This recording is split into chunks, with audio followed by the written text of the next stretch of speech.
Hey, bro. I'm. What's up, man? I gotta go take a shit. This is like an emergency. Snuck up on me. Be right back. Go ahead, bro. Time frame.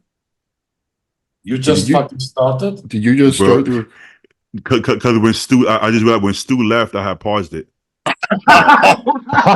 So God damn it! Oh, that was really good stuff too. That was really good stuff.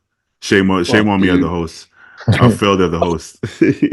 No, but that's all keep good, keep man. keep Oh, going. What you were hello, saying, Stu. fans. Hello, Because fans. you just missed that whole first half hour. Like half hour is just gone. Dead. Okay, so We what just happened was I got we on just first. I had to take a shit, so I ran away, and then Mhm. he stopped recording. Then I came back, and then we got rolling, and Uh, well, we only just started, so. No, so we shit happens. Fucking baby. Who cares to about classic Shit anyway? does happen. Yeah.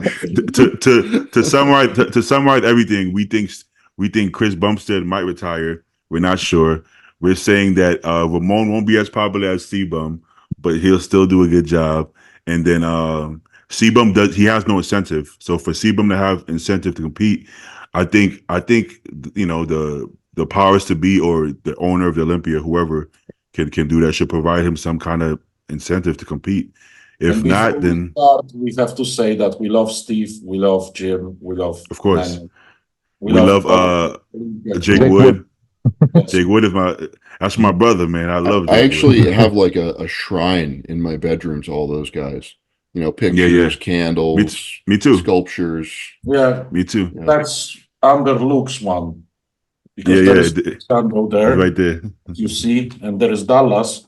So under there is actually a like statue of Oh, Jim. there we go. I like No, your yeah, style.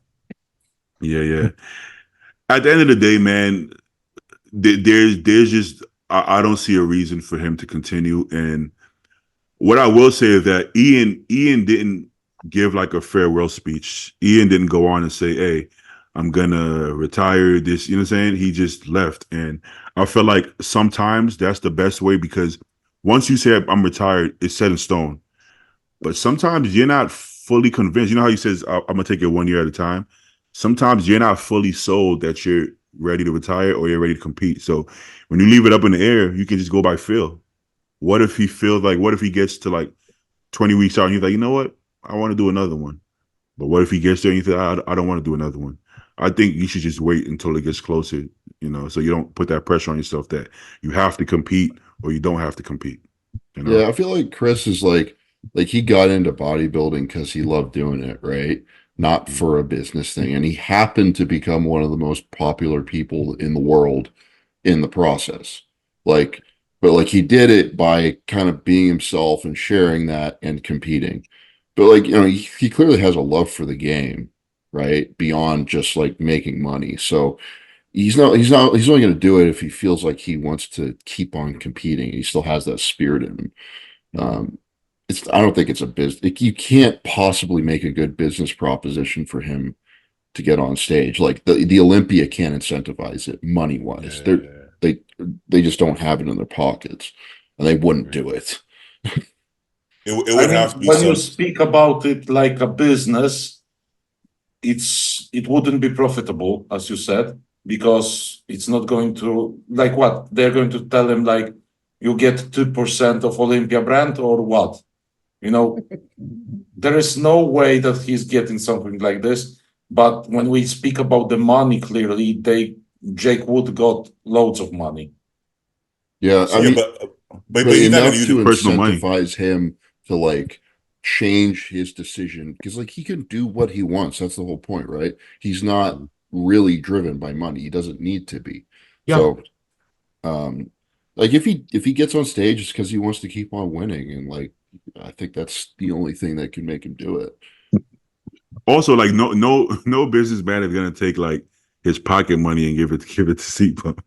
He's only going to give him money from the business, right? He's not going to be, hey, C-Bum, come here. Take out his wallet. Okay, let me see. Take Well, I mean, what would you call the Rising, or was it the Rising Phoenix show? the Wings of Strength. Oh, that's But definitely coming out of pocket. that is a lost leader in this sport. No, yeah, They're you got fucking a giving point. out a car, big prize money. Like, well, the whole Yeah. women's bodybuilding division is just, it loses money, right? Like I But said, right? Jake Wood loves it, so he's like, he bankrolls the whole thing. He's got the money for it. I'm glad That's he why. does, man. I'm really glad he does, because there's so few opportunities for these like women's pro bodybuilders to compete anymore. Because like, I get it, it's That's not marketable, right? But Mm. these women fucking kill themselves to look the way they do, and it's like, give them a opportunity. They're doing just as much, if not more, than the open men. So That's a tough one because, like, if you look at their work, they deserve it, right? But then it's like, when it comes to business, nobody cares about who deserves what. It's literally just business, just what's making money, which is rough because it's not any fault of their own. They didn't do anything wrong. It's just society doesn't find muscular women as entertaining for some reason. You know what I'm saying? I When love I go it to the personally. Olympia, I really enjoy watching that division. Like, I do it's a too, yeah. real I fucking think it's so battle, cool. man. Yeah. I think Andrea Shaw could beat half of us men in the open class. Easily. 100%. I think 100%. I think so. Yeah, I'm not even gonna lie, but I think so. Like, I posted that picture for back double. I was like, "Yo, how many guys in the open had a better back double than that?" And in the comments, Not too everybody many. replying that they were like, "Derek." They're like, That's it. I don't know many. I don't know many. So Yeah. you're right. So that makes it a tough decision to make. So definitely bless up to Jake Wood for doing that.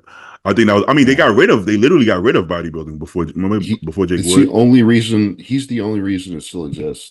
He brought back the Miss Olympia single-handedly with this checkbook. Yeah. And once he's gone and no longer involved in the Olympia, which probably won't be for a while, but like, that day will come. Like, unless someone else is a super rich mega fan like him, it's just going to go away again, unfortunately. Um, I don't see any viable way to monetize that like the other divisions, Yeah. because of just, how extreme it is now. And the same is true of Yeah. men's open, but because we're men, it's like more socially acceptable or whatever. I don't know. I feel bad for those gals. I know a couple of them, and they like work their butts off, and Michelle Aycock, for example. yeah, Yeah. Michaela Aycock, I was thinking about her too. Yeah. Melissa Tyke, she and her husband Raph, they live down in Tucson. Good friends of ours. My girlfriend, She's like, awesome. Yeah. yeah, Very good Melissa. bodybuilder. Yeah, she's Very good fucking bodybuilder. Amazing super conditioning. cool. Yeah, she just walks around like that year round too. It's insane. No, the thing is Dude. that as well, those women, they just don't promote themselves. I have never seen any of like Missy Truscott, for example. She's got her own YouTube. And I have never seen women bodybuilder making a YouTube channel, making it famous. Because if you are not promoting the sport, and it's a niche of a niche, actually, because we ourselves are the niche. If it's a niche of a niche, how do you want any recognition and how do you want it to stay relevant if there is not a single word about it anywhere? Honestly, because like when they put themselves out there, they get shit on so hard. It's Yeah. hard to watch, man. Bro. You watch Yeah, the I know. comment sections on social media, and it's like, holy shit, what would that do to a woman's self-esteem? And like, you You gotta have guys- thick skin to be in that game, regardless. But like, still, Bro, you guys might not even know this, right? If I take, let's say we're talking about Aycock, Michelle Aycock. If I take her picture and put it as a thumbnail, they will demonetize me. Really? Literally just by putting the female bodybuilder on thumbnail, they'll demonetize me. So how would she go like promote herself if she can't even But post herself on what do you thumbnail? mean, like in her posing suit or like normal way? In her regular bodybuilding pose and shoot, they will demonetize Yeah, but the video. that's normal. That even bikini girls get sometimes demonetized. That's my point. No. But Really? no, it's true. It's true. That's my point. But I could post Stu on my thumbnail and he won't get, you know what I'm saying? So it's going to be hard for him to do it because first of all, YouTube Actually, doesn't you want. know what I've seen when I post like a miniature and it has nipples, for example, it gets less views, the video itself. Yeah. That's Yeah. wacky. It's the Imagine opposite for me. I get more. Yeah, me too. So imagine if I'm a female bodybuilder trying to do that and I go post that, I get demonetized or shadow banned. That's kind of rough. And like Stu said, bro, in the YouTube comments, bro, listen, bro, they will go crazy and they're gonna make you feel like shit. And yes, like Stu said, you gotta have thick skin, but listen, we're still human. So it's gonna be a lot harder for a female bodybuilder to have a YouTube channel and grow it and shit like that. It shouldn't be that way, but unfortunately, that's sometimes how the world works. So I'm not Yeah, saying it's not possible. It's possible, but it's gonna be really tough to do it. I told you myself the story when Luke passed away, and some idiot wrote under our, interview that it's my fault Yeah, yeah. because it was 4 days post his passing. What? That's what people. The interview was 4 days before he passed away. So I posted it, and 4 days passed, and some idiot wrote that it's my fault that it happened. Yeah, like when it comes to YouTube, people are they cross the line a lot. So like you said, you have a female bodybuilder dieting, emotions are probably all over the place. She's on hormones and shit like Nah, that. they are on inhibitors like letrozole and so on. There are no emotions. You're still gonna get like sensitive to shit, you know. I get depending on who you are, but like you don't want to see that shit. You don't want to be busting your ass just have people saying, "Oh, you look like a man," and "Oh, I thought it was a guy." Ronnie Coleman with a wig, like all this I don't know nonsense if that we see. it's in States because, I have made an interview with two women who are now in physique. There are actually three of them are now in physique, and one is crossing to bodybuilding. And actually, like a podcast. And actually, it got like every each comment was so positive. They were like, Oh, okay. we are cheering for you. Keep going. You're our motivation. So I was at the first, I was like, yeah, it's going to be a shitstorm. But Yeah, then I was like surprised because there were only positive comments. So I don't know yeah. if it's in States or is Poland changing or I I think don't it know. probably, hit your audience and they're serious bodybuilding fans and they're They're like, gonna. Yeah, they're cool. Like they appreciate what the work that it takes and they respect it. But like if it hits like I've had one of my reels that I made last year like hit like the algorithm like bomb, right? And it got like a shitload of views, shitload of comments from normies, like not bodybuilding fans, just normal ass people, right? And I'm a guy, right? And it was all the horrible fucking, you're gonna yeah. die, tiny dick, etc. It's like that's just what you get when you hit Mm, normie land for yeah. bodybuilding content.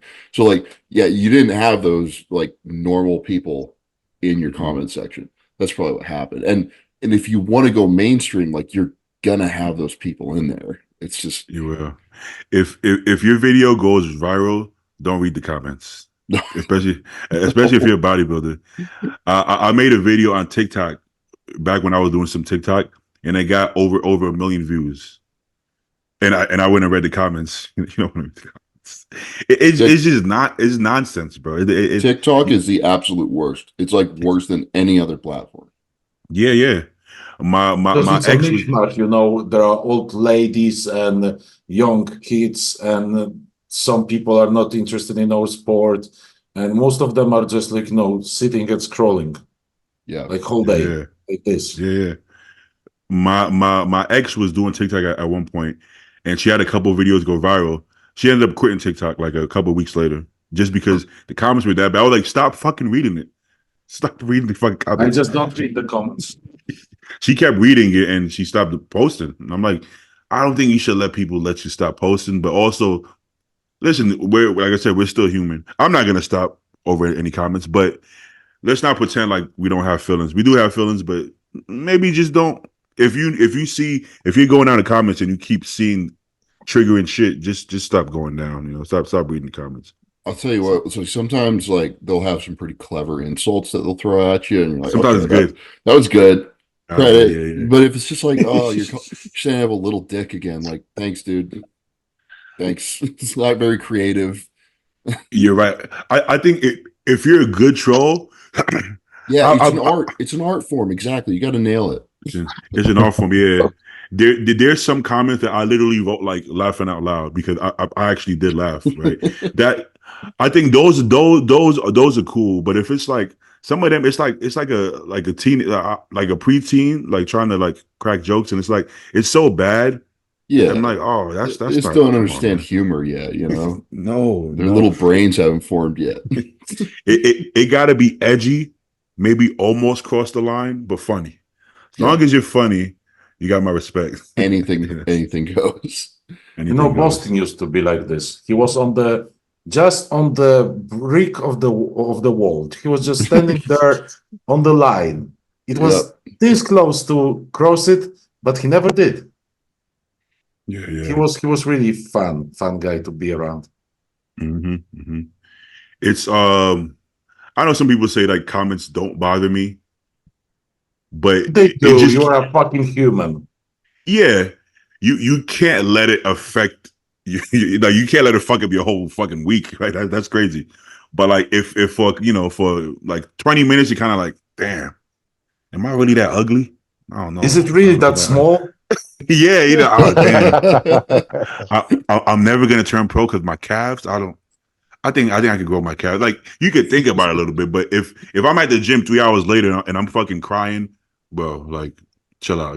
No, they probably said something like accurate. Like that's the shit that gets to you. It's like, man, it's got a point. That gets you thinking, and that's I don't know. the shit. I have a bad habit of reading all that shit. When if I get like some of my shit reposted, like I'll read every fucking comment. I'm bad about it. Oh man. But I'm also trying to like read the room. I'm like, okay, what are people thinking of me? You know, maybe that's not good, but it's also like if you can filter it through a lens, it's like, okay, that's actually good feedback. Like, yeah, you know, like hey, God forbid you get posted by that Who Is Bodybuilding page. Oh my God, they're gonna ruin your week About this for sure. page, they just posted an update of Brion and Rubiel.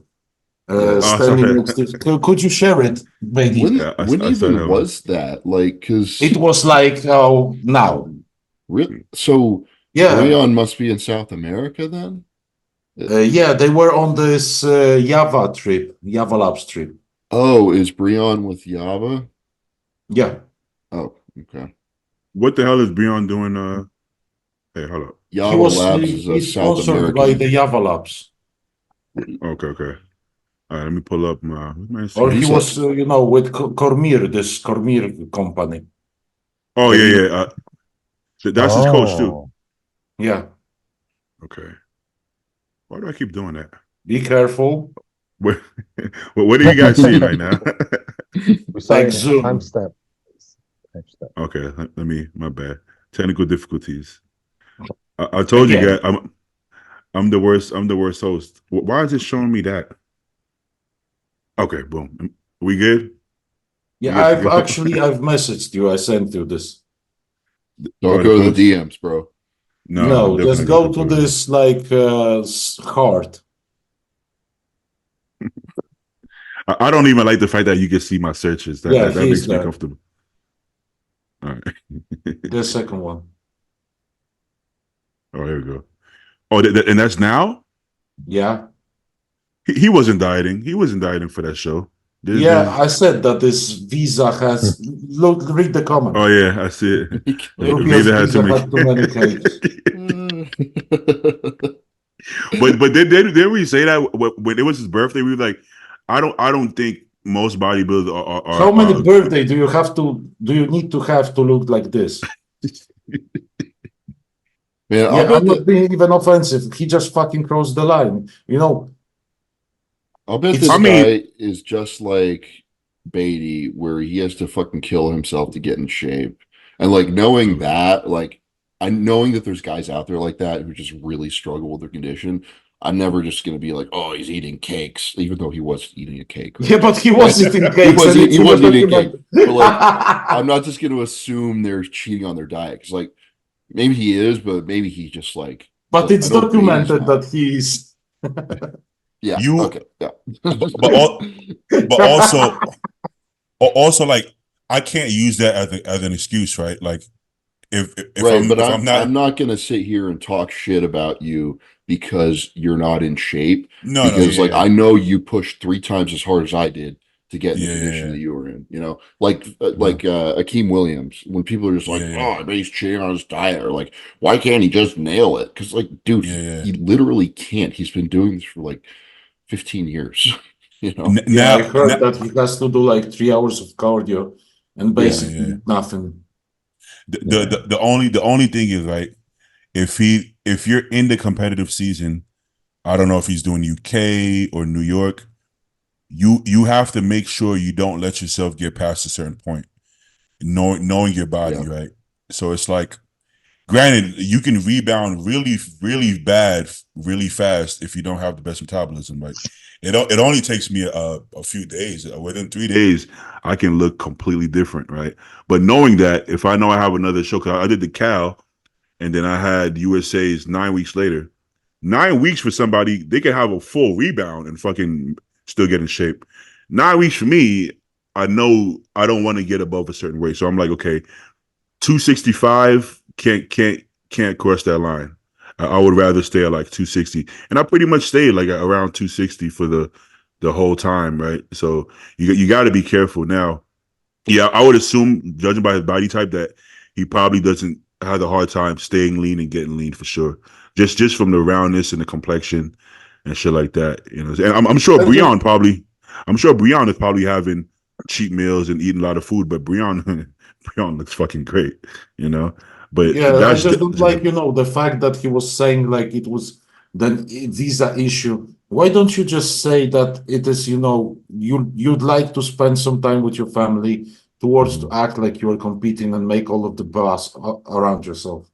Yeah. Well, I know he did tell Steve that he was doing New York. Wow. I mean, do you remember that picture of him standing next to Steve, and Steve posted, and he was like, next stop for Rubio is the New York Pro. Yeah, but that's 13 weeks, yeah? 15. Close. Don't tell 14 or 15, yeah. Don't tell Steve you're doing the show if you're not doing the show. Don't do that. Yeah, that would be a bad decision.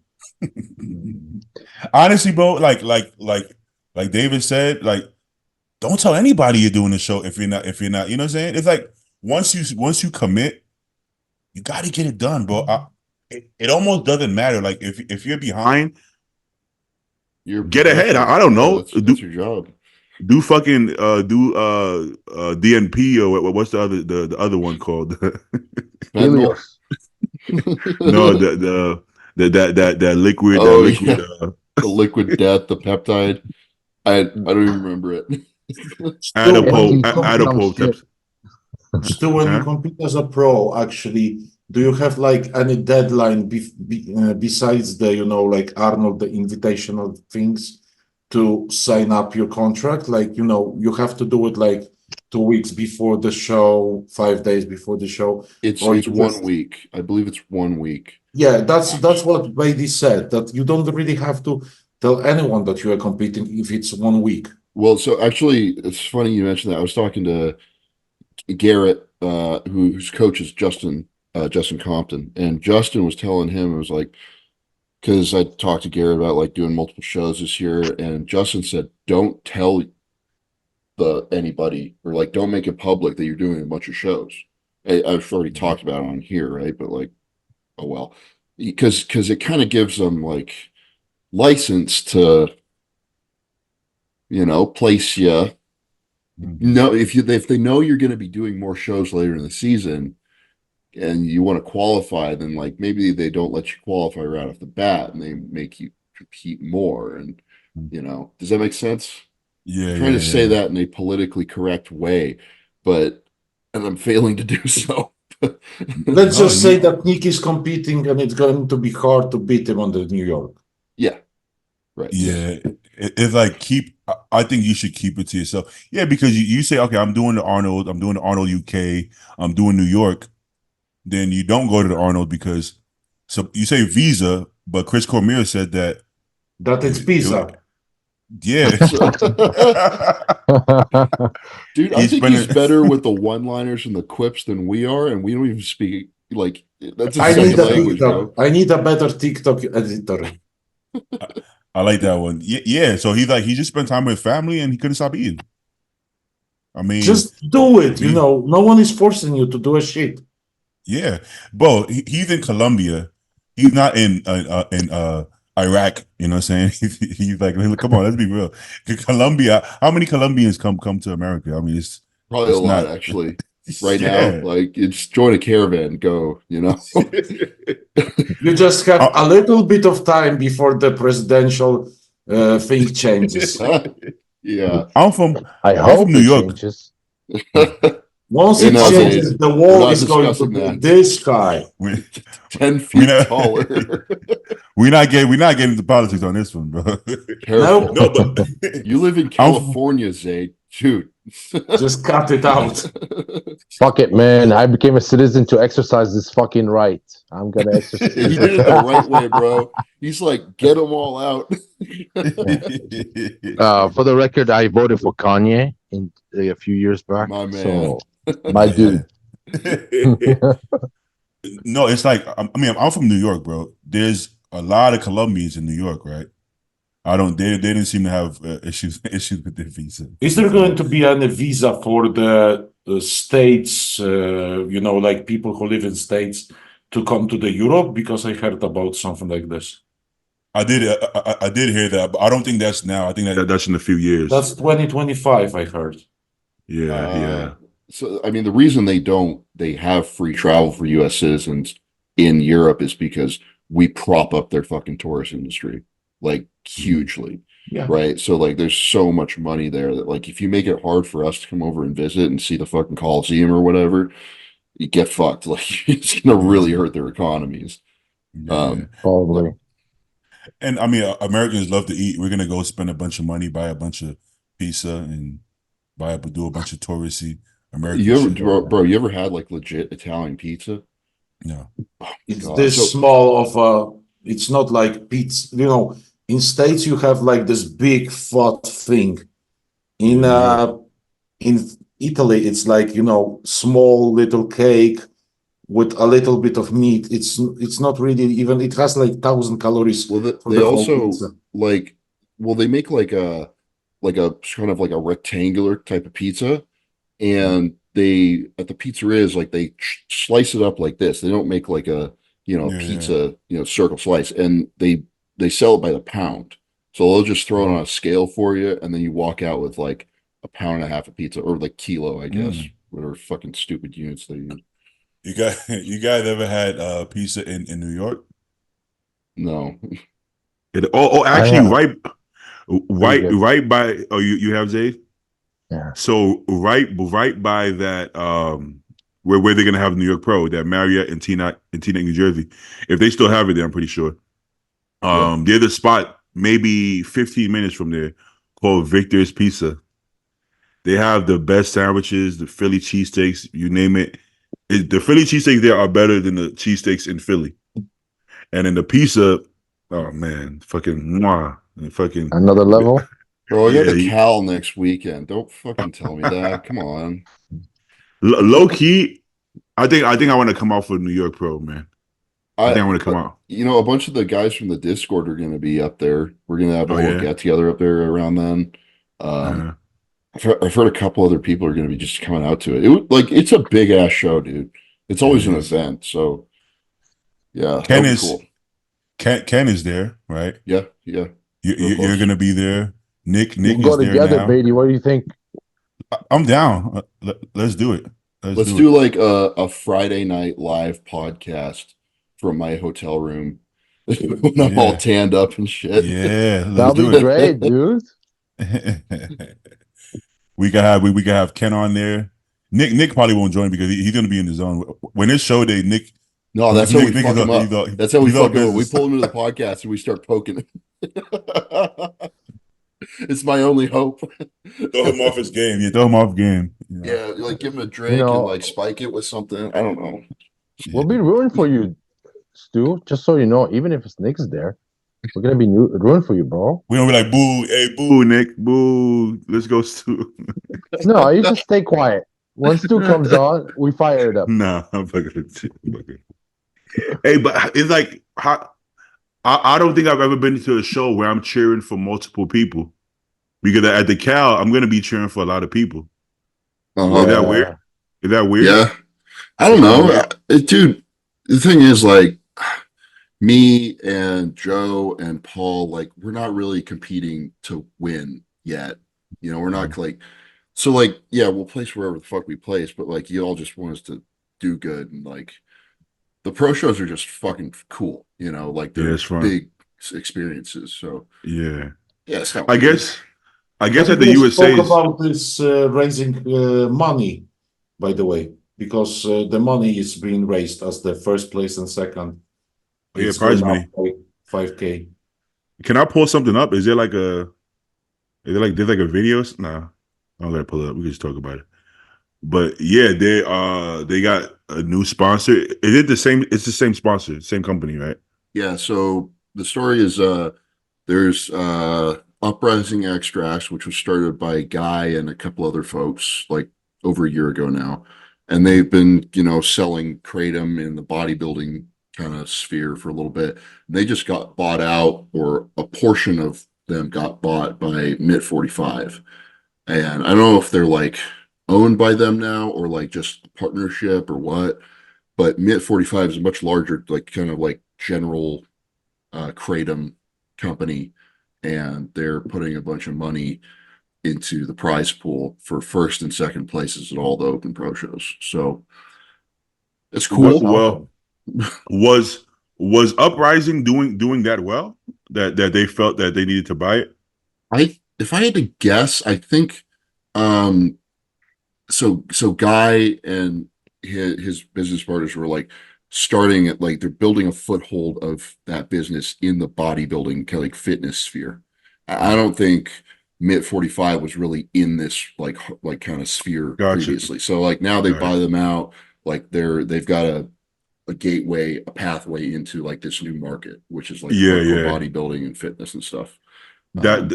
That's what big businesses do. Like if I'm selling fentanyl in LA, and then Stu, I'll find out Stu like is it's selling like it's an you know, but if I find out Stu is selling fentanyl in Long Beach, I'm like, hey, Stu's business is doing well. Okay, hey Stu, let me buy you out. I'm going to give you $1 million. And what the hell is he doing in my neighborhood selling fentanyl? And you never know what those opiate addicts look like, man. They might be perfectly functional. But the goal is to buy out anybody who can compete with you, right? Because you feel like you have it locked down. If this person is growing in this industry, let me try to, you know what I'm saying? But it works for everybody because I would assume Guy is going to get a good payout. Same way, you know, if I give Stu $1 million, he's like, fuck it.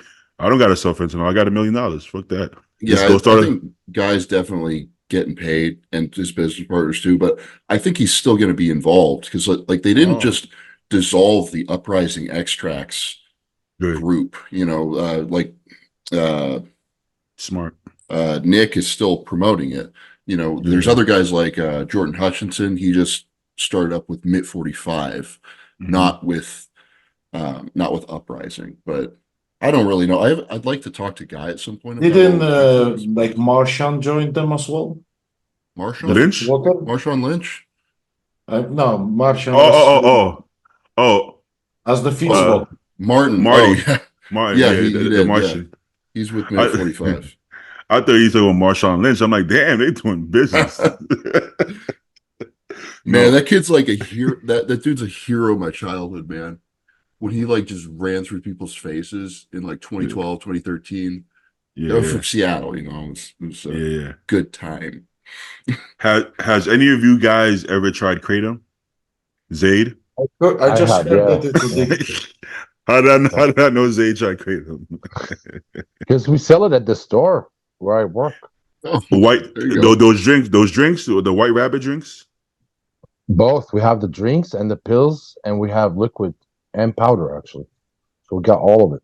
It's pretty What? good for lowering your inflammation, especially if you have daily aches from training, from maybe you're coming off of opioids after a big surgery. They do work, you know. It's good. What? So I was like doing some reading about it when I saw the sponsorship because like my knee-jerk response to like a kratom company sponsoring the IFBB, I was like, what the fuck? I've heard this stuff is addictive. It's like an opiate, right? And I actually like looked more into it, and I was like, so it's like yes, it attaches to opioid receptors in your body, and has some of the similar effects. It can be addictive if you abuse the fuck out of it, Mhm. right? But like if you're taking like a couple grams a day, it's not going to be terrible. And you probably shouldn't take it every single day either, but it's not like the vice that I thought it was. Mhm. I just thought, okay, it's some gray market bullshit. This is just, I thought it was Yeah. inappropriate that they're sponsoring the IFBB. And I Mhm. know You we all mean take like, steroids already, but like, I yeah, don't. like you mean like we are not addicted already, yeah? Exactly. Yeah. Yeah. But like, it's the gray market stuff, like the peptides and the kratom Yeah. companies. I kind of had this perception that like, these are sleazy, kind of like weird businesses, like selling Yeah. crypto, um, Selling what? selling crypto, like cryptocurrencies. Oh, I thought you You said know, selling crack. I want to say, damn, that's a oh no, big that's a business. legitimate business. I'm all for that. Yeah. Mm. But I mean, yeah, I looked more into it, and like the addiction Into potential is crack? pretty poor or pretty low. Mm. Yeah, the way I look The at it is, huh? What's the that? point behind kratom also is because it's a natural plant that comes from East Asia That don't versus mean an much. actual. No, I'm just saying versus a prescription drug Yeah. because some people want to lay off the Yeah. prescription drug and switch to something more natural, more supplements. And, You and I know. Yeah. think it can be very helpful. I've seen a lot of testimonials saying that it can help you wean yourself off of opiates, which is great. Is it going to be a gateway to opiates? Very unlikely. I Mm. don't think it's going to go both ways. You'd have to abuse the hell out of it to really get addicted and have a problem with it. But let's say you're on opioids, right? And then you wean off, but then you wean on to kratom. At some point, should you stop the kratom, or is it safe to just take it? If I want to have a white rabbit drink every day, is that okay, or is it like Every you gotta? day, probably not. From what I was reading, like you probably shouldn't use it every single day, but a couple of grams here and there. So like at lower doses, like 2 to 3 grams, it can be kind of stimulatory and be good for your like mental acuity. And if you start taking more of it, it'll get more into like pain relief, and then Mm. eventually like you can get a very sedated feeling from like 6, 7, 8+ grams. And if you Mm. really take a lot of it, like you're gonna have like constipation, um, Oh, you know, kind of opiate-like symptoms if you take too many of them. Stu did a lot of research. You got any plans on buying some kratom? Buying it, no. I'll plug it if they pay me, but no. I don't know. I was just like weirded out by it at first. So I was like, let me learn more about this. And I don't think it's actually like my first response was like, this is fucking weird. Shouldn't be doing this, but I think it's fine. The way I look at it, the way I look at it is that as bodybuilders, we're never gonna get Gatorade and Nike sponsors on. So we might as well just stay with our own people who do the fucking peptides and the fucking now they got GH sponsors and TRT clinics and that Yeah. seems to be up our alley. So as long as they got money, fuck it. Let's keep it up. Fucking liquor, we could do beer, fucking beer sponsors if we need some. You know, I But don't that I Budweiser. don't sounds actually the name of it sounds like some fucking Harry Potter spell. It's actually Mitagrina speciosa, Vingarium fucking leviosa, something like this. it's cra- like a cra- Southeast Asian plant, and it's Yeah, pronounced kratom there in like Indonesia. yeah. yeah, Um, yeah. and I think there's a lot of like sort of like opposition to it that's been created by probably pharmaceutical companies that don't want us weaning off of opiates. Because if you have an So alternative here it pain is. medication, So from 1 to 5 grams, it works like a stimulant. From 5 to 15 grams, it works like a antidepressant, and it can give you some euphoric. And up from the 15 grams, you can even fade. I yeah, don't that's a really high dose, like 10, 15 grams. I think it's really high. when it comes to antidepressants, honestly, I don't believe anybody should be trying to self-medicate for depression. I don't No. shit, even doctor medication, I don't. I think nowadays we've gone too far with depression. It's like being a human being and having normal human feelings is not depressed. If you're sad because you had a bad breakup, you're sad because you had a bad breakup. You're not depressed. You're just sad, right? And but now they'll say because they want to sell you depression because they have all this medication for it. When they didn't have all this medication, they wasn't trying to sell it to you. So it's like, well, no. It's a chemical imbalance, bro. You're not okay. You know what else is a chemical imbalance? Being happy. When you get a dopamine release, now you're unbalanced in favor of dopamine. Does that mean you need medication or you're crazy? No, you're a human being. You're gonna have different chemicals doing different. You got serotonin and dopamine and you got a bunch of chemical reactions going on. It doesn't mean you're crazy. You know what I'm saying? Now they also I think it's the severity of those swings and boom. differences. I was getting to it. If it's severe, very severe, that's different. That's a whole different case. Don't Now, you think, guys, that it became actually a business for a few to, of course, like to make every supplement called like antidepressant and so on, because there are so many supplements nowadays that they can cure depression. Actually, in Poland, if you nowadays say that this diet or a supplement or anything can cure depression, and if you don't have any proof, you can get really, really, really high, fine. like punished. Yeah. Well, Yeah. What Fine. Stu's getting at, there's different levels of depression. I believe there is actual depression, right? Now, if you're telling me you don't want to be alive anymore, now we have reason to worry. We have reason to take. I don't know. You got to see some kind of specialist, whatever the case is. That's a whole different thing. If you're in bed for 3 days because or a week because you don't want to get out of bed because this girl told you you're ugly, like, come on, man. Like you gotta. At some point, we have to understand the issue. What's the issue right now? You're in a bad relationship. You need to get the fuck out. You hate your job. These are just life circumstances. If everything in your life is fine and you're miserable and you're going crazy and you're losing your mind and you don't want to be alive, that's deep. You gotta get some help. But that's separate. I'll be honest. Like I've used depressants, not depressants, antidepressants off and on throughout my life. I've only ever used bupropion, which is a pretty mild one. It's not an SSRI. SSRIs are a different class of drug. I've never used any of those before. But I mean, it absolutely has helped me hugely. I know some people who have used it and it's fucking, blown up in their face. It's really negatively affected their state of mind. So it's not for everybody, but it's when you are in a unbreakable cycle of negative thought and negative habits and just you're trying to do things that's just not going anywhere. Like I've used it at times like that to get myself out of that hole. I started using it at the beginning of my 2022 USA's prep because I moved down to Arizona. I didn't know anybody. I didn't have any friends. I was just like, I felt paralyzed, and I started using it and things started to get better. Like it was to the point where I really couldn't get out of bed.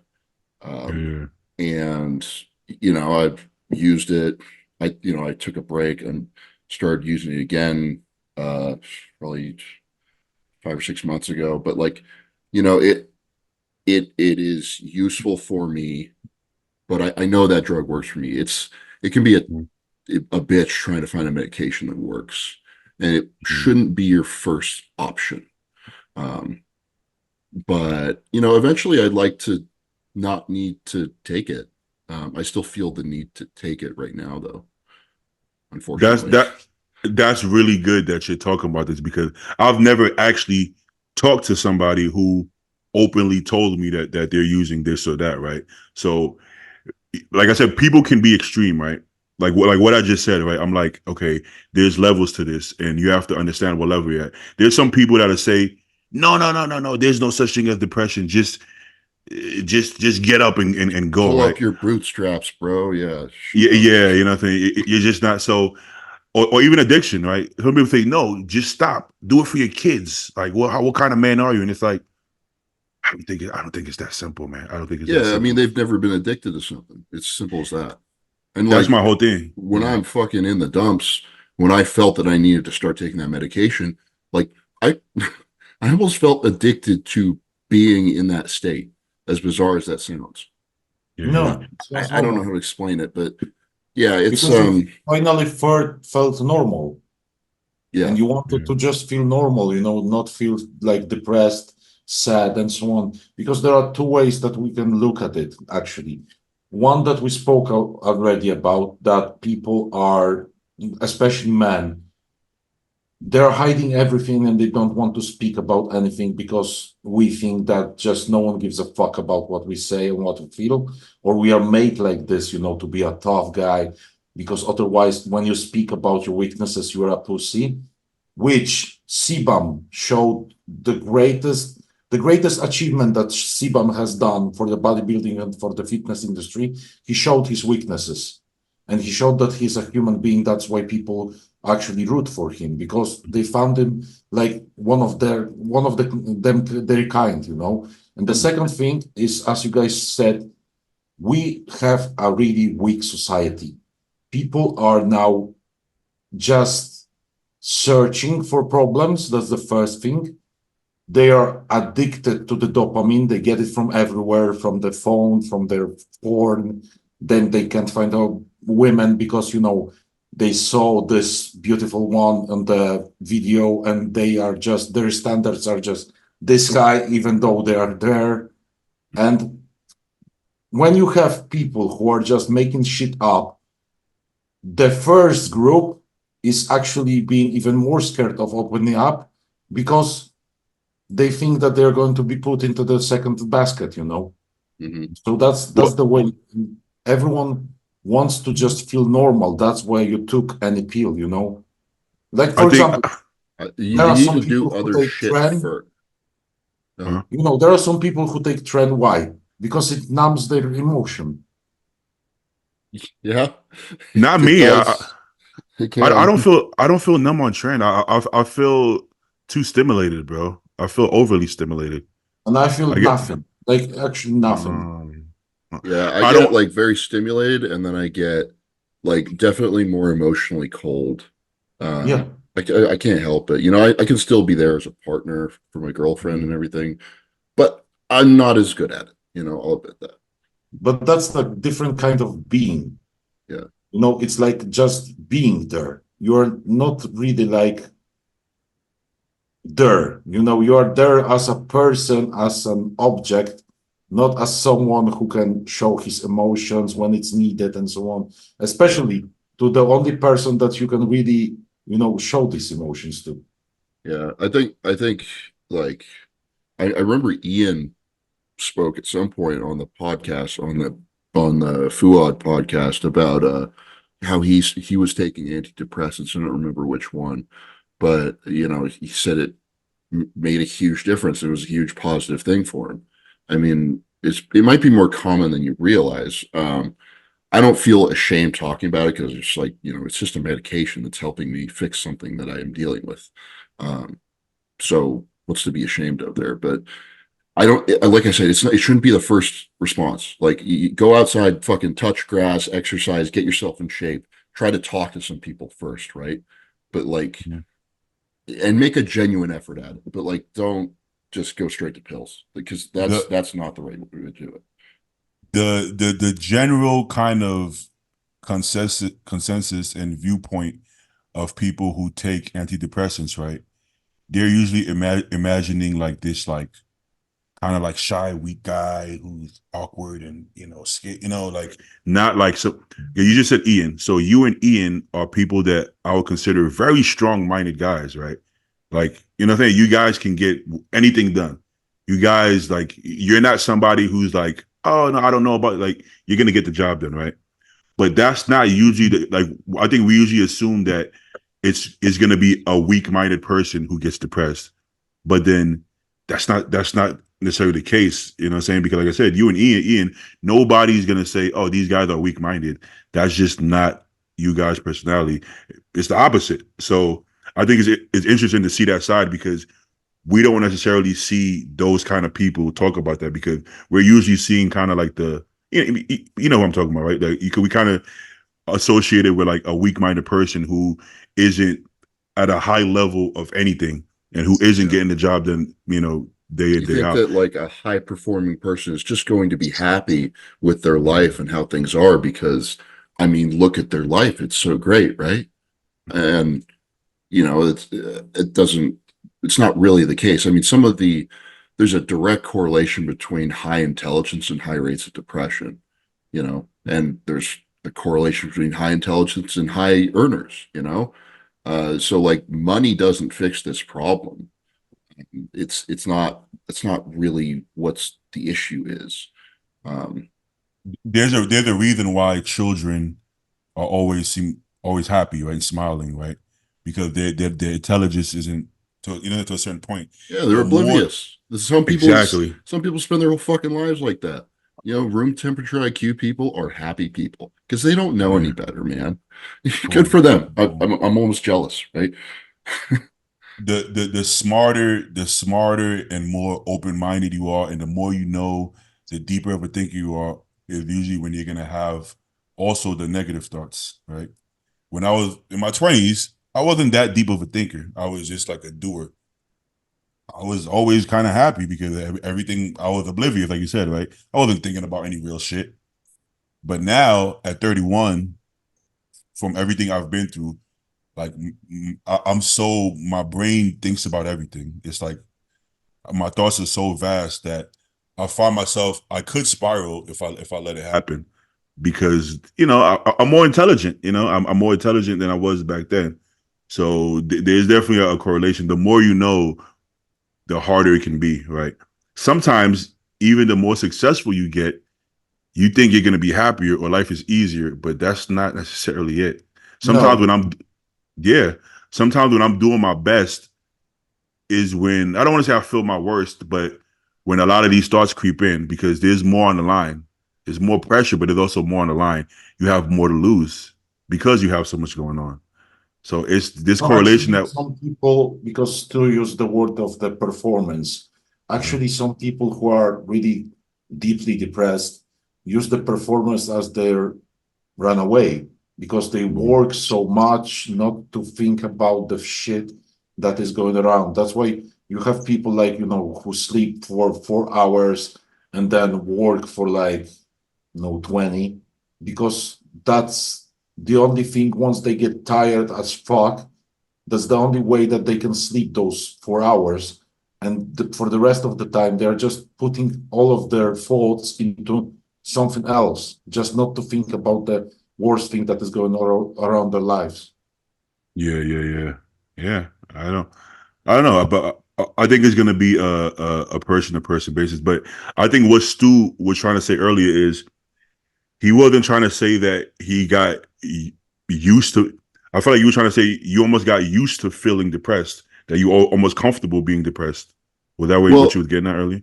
I don't know. I think I just have this self-destructive tendency where like I know something I'm doing is negative, but like I kind of want to push the boundary and see like how far can I dig this hole before it bites me in the ass, before I hit rock bottom with something. I don't, that's a whole other issue with my sort of mindset that I've had for a long time. It's been like that since high school. I mean, I was Believe this, it was the this fucking close circle. to failing out of high school. And I'm like, this is arrogant to say, but like I'm a really smart kid, or I was a really smart kid. You know, I was in like You gifted you are. programs. You You're know, still smart. I'm less smart, but like, this was like, what the fuck is this kid doing? I literally just would not do my homework. I'd stay up all night playing video games. I'd be like, just I was just self-sabotaging 24/7. And so that's a whole other part of my personality that's a problem. But I tend to do that less when I am, not depressed, or at least medicated a bit to help with that. Okay, so I hope we're not getting too deep here for the viewers. Let's go deeper. But like, okay, when you're on the medication, you feel like you think clearer. Do you, are you able to process your emotions better? What is it actually helping? It kind of like, if you're just like down here stewing around, like, just you can't break negative habits or negative thought process or something. Like, it's a very gradual thing with this medication that I use, at least. It takes a couple of weeks to start to notice, but like, it will help you to sort of like shift your mindset to just be more positive generally, and you'll start finding yourself breaking out of those negative thought processes that are like keeping you down here. And like, you're going to get out of bed instead of just laying there for an hour. You're going to Yeah. start doing stuff physically and mentally to like, I can't really explain why. I mean, bupropion specifically reduces the reabsorption of dopamine rather than serotonin, but it's dopamine specifically, which is going to, help improve your drive, help build good habits. And that's what I found it helps with for me. Some people might have a different issue going on in their head and they need something serotonergic rather than something like what I'm using, but I can't really comment on that. I've never used those medications. Yeah. But it's subtle. It's subtle and gradual, and you just kind of notice yourself like willingly like going and taking more positive steps over time. And that gradually like, builds up a base and more good habits, and it kind of builds on itself, and then you're in a better space mentally, and things are happening in your life. So I think that's enough on that subject. I feel like that. I think we Thanks for sharing, dude. It takes a lot to yeah. share. I'm yapping Thanks a for lot. For sharing. sure. Yeah. Yeah. I think it's important to see that, because I was literally getting at the opposite topic, right, about people giving into it too easily, but Which then is also a also bad idea. You shouldn't do yeah. that. But the way I'm also a Libra, right? So you got a Libra scale. So everything that I say is always fair. If you guys pay attention, I never say one side. I always say both sides. I won't finish a sentence to, oh, this is this, and then I'll leave it at that. I'm always going to give a caveat. Same thing. If you guys say something, I'm like, hey, but Stu, with the caveat, if you pay attention, I always give both sides, right? So if I say, hey, Because you of your give into star it, sign. I think so. That's what girls. That's what girls tell me. So I'm gonna just Okay. go with it. We'll go with that. Yeah. We'll go with it. I was just gonna But say you're a nice guy, but whatever. It's your star no. sign. Yeah. So it's like if I say people give into it too easy, I'm also gonna say the other side of the pendulum, which is that, hey, but sometimes it is that deep and it is that serious. That just doesn't seem to be most Americans, because I think a lot of times in this country we have it really easy. So it's easy to play a victim versus actually needing help, getting help, versus you're just not doing your part. You know what I'm saying? Yeah, and like, if you're just trying to find a pill to solve every problem, that's not a good thing. And like, these medications are serious. Like, they are not to be taken or toyed with like lightly. Like, they're changing your brain chemistry, and there's a lot of side effects that can happen. So like, don't take this shit lightly. Yeah. But I did want to. This is a horrible segue because I feel like we're talking. I feel like this is like I don't know, like deep talk, but we still got to cover this, which is Dave Kalick passed away, I was just Oh, gonna yeah. mention that. Yeah. which like I don't like to cover death a lot because sometimes it gets too much. Like it's always there's a lot of death that goes on in the world, so I try to avoid it when I can. But I also feel like out of respect, sometimes we do have to cover these things. Where can I find a good Go to post? Zaid's page. What's this guy's name? I forget. Everybody, I mean, Compton posted it too. I believe I saw, but a lot of people posted it. But let me I think Dorian Haywood was the first one to post it. Maybe. Yeah, last Yeah. night. Yeah, so Dave Kalick, really well-known coach, well-respected coach.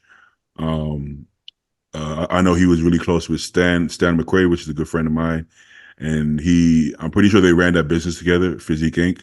I know he was like the main bodybuilding coach on that, but he probably coached your coach's coach, because he coached Compton at one point, and Compton coached me, right? So he's like an OG in the game. He's your coach's coach. And he passed away yesterday, I believe it was, and he's gonna be missed. Let me see if I can find Dorian Haywood. Did you tag Dorian in this? He's down Yeah. there. He's commented down there. Oh, there you go. Yeah, so it appears that him and Dorian were really close as well.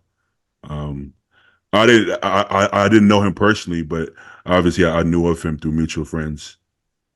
But I've only heard positive things about him. So, do you know I how old only he met was? him. I only met him once. He was a very genuine guy. He seemed like, you know. Yeah. You guys know his age? How old he was? He looks like he's in his Probably 50s, maybe. in the Yeah. 50s, late early 60s, maybe. Yeah, but he's been doing it for a while. Yeah. All right. He's very passionate about bodybuilding. If you ever seen these local California shows, he's always backstage in all the shows. Yeah, he is. He And is. when you see a man his age backstage very often, it shows you how passionate he is about the sport. It's just he likes to be involved still in the industry, you know? Yeah. That's a fact. Yeah, I get super uncomfortable when I talk about death. I got to be honest. That's why I like to just stay away from the topic, but definitely got to cover Dave Kalick. It's hard to segue out of that one, but Yeah, I feel bad for Rest, Dorian. They seem to be very close. So rest in peace. You know, the Generation Iron, because I was searching for his age, and they made a good article because they mentioned that they are set for for Dave. Dorian, and um, then you keep reading, and down there is this story is developing and will be updated with more information as it becomes available. Like they're fucking searching for the case reasoning and so on. It's like just give leave this it guy a be. break. it don't Just really let matter. Yeah. The way I look at it, the ones who are supposed to know, Of we course. don't. It's not really our business. So, but yeah, but the ones who are supposed to know already know. So I don't think it needs to be public information. I think just leave that be. You know what I'm saying? All right, let's get into some other bodybuilding news. Is Moshe Bond doing the Arnold? He Yeah. is. Okay. He was on the list, right? Yeah, he's doing it. He's doing Detroit as well. I've heard that he is a bit smaller than he was previously. So Mo? yeah, because he Posted was some photo of doing like a half vacuum, something like this. yeah on the Well, right. Right. he was able to win a show when he was smaller. Remember when he beat Ian one show, and he was pretty small that back then, like smaller than he was at his biggest. Yeah, he doesn't look Small. as big as he looked in the past, but he looks He's more aesthetic. he was dealing with serious stomach issues like all of last year, and he finally got it sorted out. But he's rolling back into it now. I don't know if he had time for like a full off season to get like all of the tissue he lost back. Uh, but he's doing these shows, and he's usually in pretty good condition. Yeah, So and we just gotta say Mo is like the nicest dude on earth. for Like sure. he's so friendly, man. I've run into him a few times, and he's such a sweet guy. He literally might be the nicest person I know. Not just Yeah. bodybuilder, just the nicest person I've known. Period. And he makes Yeah, cookies. yeah. OCD, right? That's the OCD cookies. That's right. Yeah. Yeah. I like Mo. I haven't seen him in a while though. He doesn't go to Golds that often these days, right? I think he trained at Psycho's place. I've seen him a few times with Okay. Charles. You know. Okay. I saw him I think- once at the gym down in San Diego. God, that was Yeah, yeah. that was a while ago, man. I think like he's Mo. gonna finish in the top 5. Well, it depends who's going to be there. We don't even know if Heidi's going to be there at this point. You know, I would bet honestly, I'd bet against that, man.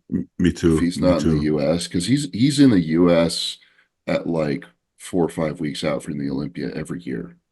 Yeah, yeah. That's. I don't think. I think he's just not going to say anything. Let me say. I think he's not going to say anything. Like David said. I think they just won't mention. They just won't mention it. They'll just not show up. All right. I know James is posting updates every few James hours. posts like 5 things a day. He does. Hey man, he's shredded. He's in shape. I'll tell you that much. He's in shape. He has like feathers in his traps, feather than his shoulders. You don't see shoulder feathering these days, you know. Yes, Because especially we were just talking about Mo. Mo does Mhm. not have any lines in like his chest or his shoulders. No, he Um, doesn't. I Yeah, don't think they're like shot up either. I think he just yeah. grew insanely fast because he was like a regular guy just 5 years ago. He wasn't Yeah. a bodybuilder. From his first pro win to when he started training, it wasn't a long period of time. Yeah, His body does seem to change really fast. And shit, last year at USA's, he looked like a regular guy, and now he's getting ready for the Arnold. Think about that, you yeah, know. Yeah, but James looks insane. He still looks on the flatter but harder side, which I think is a good thing if you're with Milos, because I feel like Milos is gonna push that filling out process hard. So it's probably in his best interest to be shredded now. yeah. Did you guys watch like this interview of him, Milos, Dennis, and Cormier? Oh yeah. I did. That's the old school bodybuilding or something like that. Old school Yeah, podcast. because they said like they are feeding him every 3 or 2 days, and then just Burgers. he eats for like until he catches up like 6, 7 pounds, and then he drops again, and he looks better. 'Cause Milos usually doesn't like the junk food, but he said he likes it. James likes it, and he looks better for it. So he's not going to stop him. And listen, I Yeah. mean, I it wonder doesn't how seem to. involved Milos actually is with his whole diet because I remember James was like when he was working with Patrick, like he kind of got fed up and he's just like, I'm gonna do this my way a little Mhm. bit. Like after that Olympia where he was kind of flat, right? Yeah, And I don't know, his method seems to be working as unconventional as it is. The guy is huge. He's insanely strong. Like he needs a lot of food. So yeah, and it's working. So as long as it's working, everybody's happy. I feel like everybody is Milos's client because I was going to pull up a horse, and the horse is Milos's client as well. I think I'm starting to really like this guy's physique. I He wasn't. was just on Fuad's podcast, yeah. Yeah, I didn't know he spoke any English, but He I mean, was like halfly speaking, and then his girl translated. he did good though. Like I don't know how people, because imagine us trying to get on a podcast in Brazil. Like, it's not gonna go that well, you know. Carlos But is like, I feel going to do it. like Carlos you're going to gonna make it learn some happen. Portuguese. like they'll get on the podcast and they'll be like, "I'm sorry, my English is not too good." I'm like, the fact that you even know how to apologize to me in English is already good enough, because I don't know how to apologize to you in Portuguese, you know. So it's like, Isn't he like the first Brazilian who actually takes part of the podcasts? I think so. Yeah. I mean, Brandao speaks English not super well.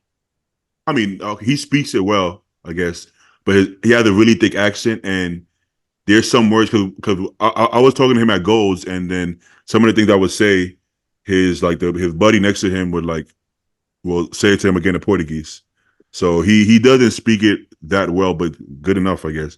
You know, I think we should still try to have them on. Like I was talking about Justin Rodriguez. He speaks English fine, just his accent is so thick. I don't know if people would fully understand him, but I think we should can try understand anyways. David, bro. Like, we're fine. Yeah. But I'm not, David had the, huh? I'm not from the eastern side all of the way. Oh, is that where it gets real thick?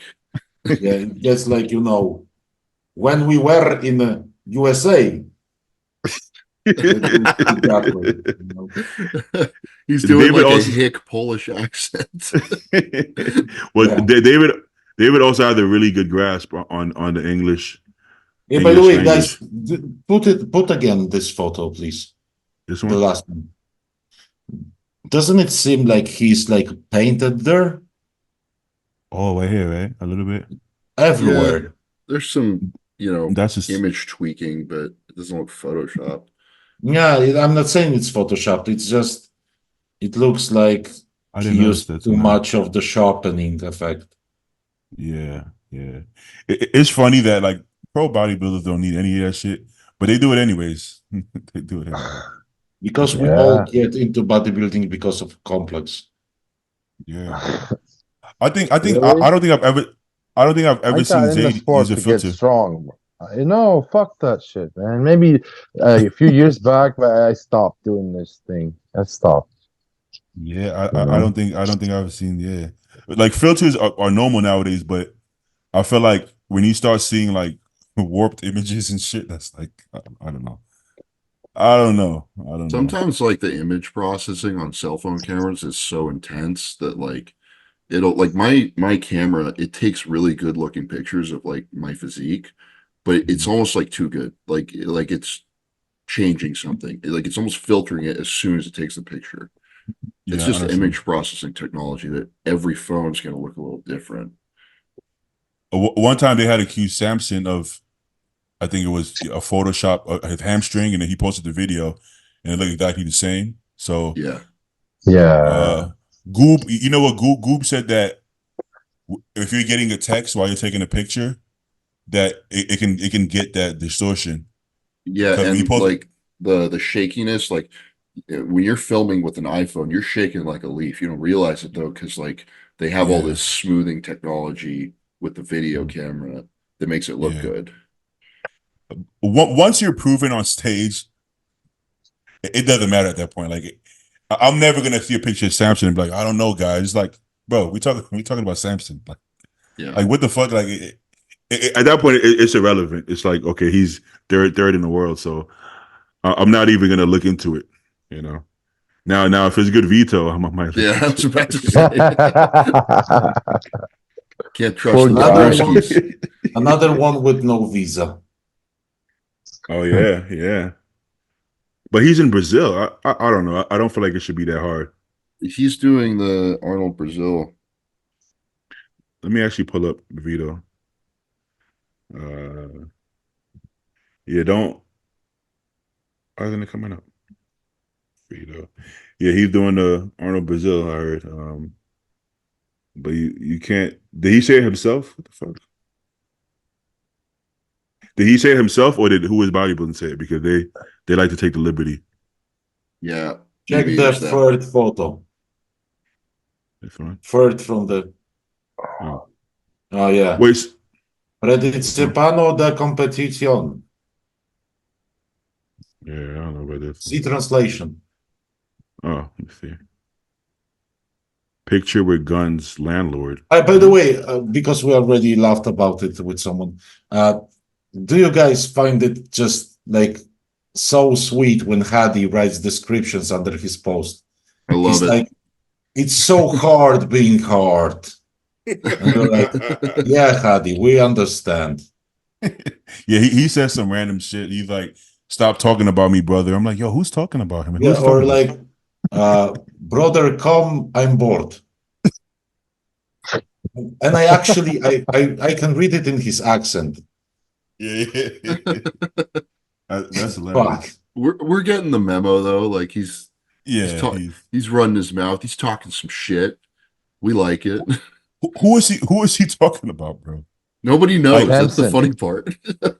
I think it's Samson because he keeps posting the same videos as Samson, but Samson has never said anything about Hadi. Like, Is somebody lying to him? Like, like, Well, I like guess he's expecting himself to win, you know.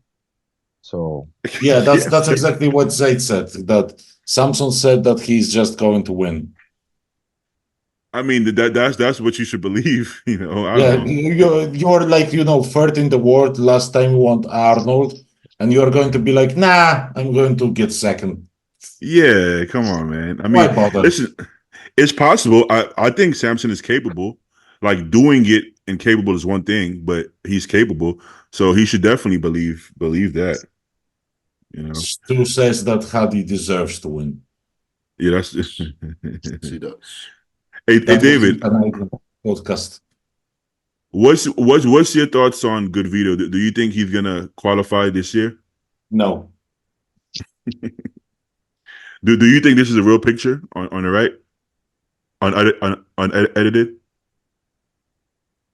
might be, but from the back, he's just, when you see this picture and you think like, okay, his lats look insane from the front.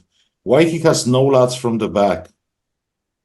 Yeah, that happens sometimes. He poses very oddly too. Like when he Yeah, does but look, his, for example, Wolf, Dennis, Mhm. he had insane lats from the front, and even though they started quite high, they still looked insane from the back. They did. In They were high, but Godvitos, good. yeah, in Godvitos, they start high, they look insane from the front, and they're non-existent from the back. I think it's what Stu said. Like, if you remember, like early Bumstead, he had really good lats from the front, but from the back, they weren't there until he Not learned how to really, because pose.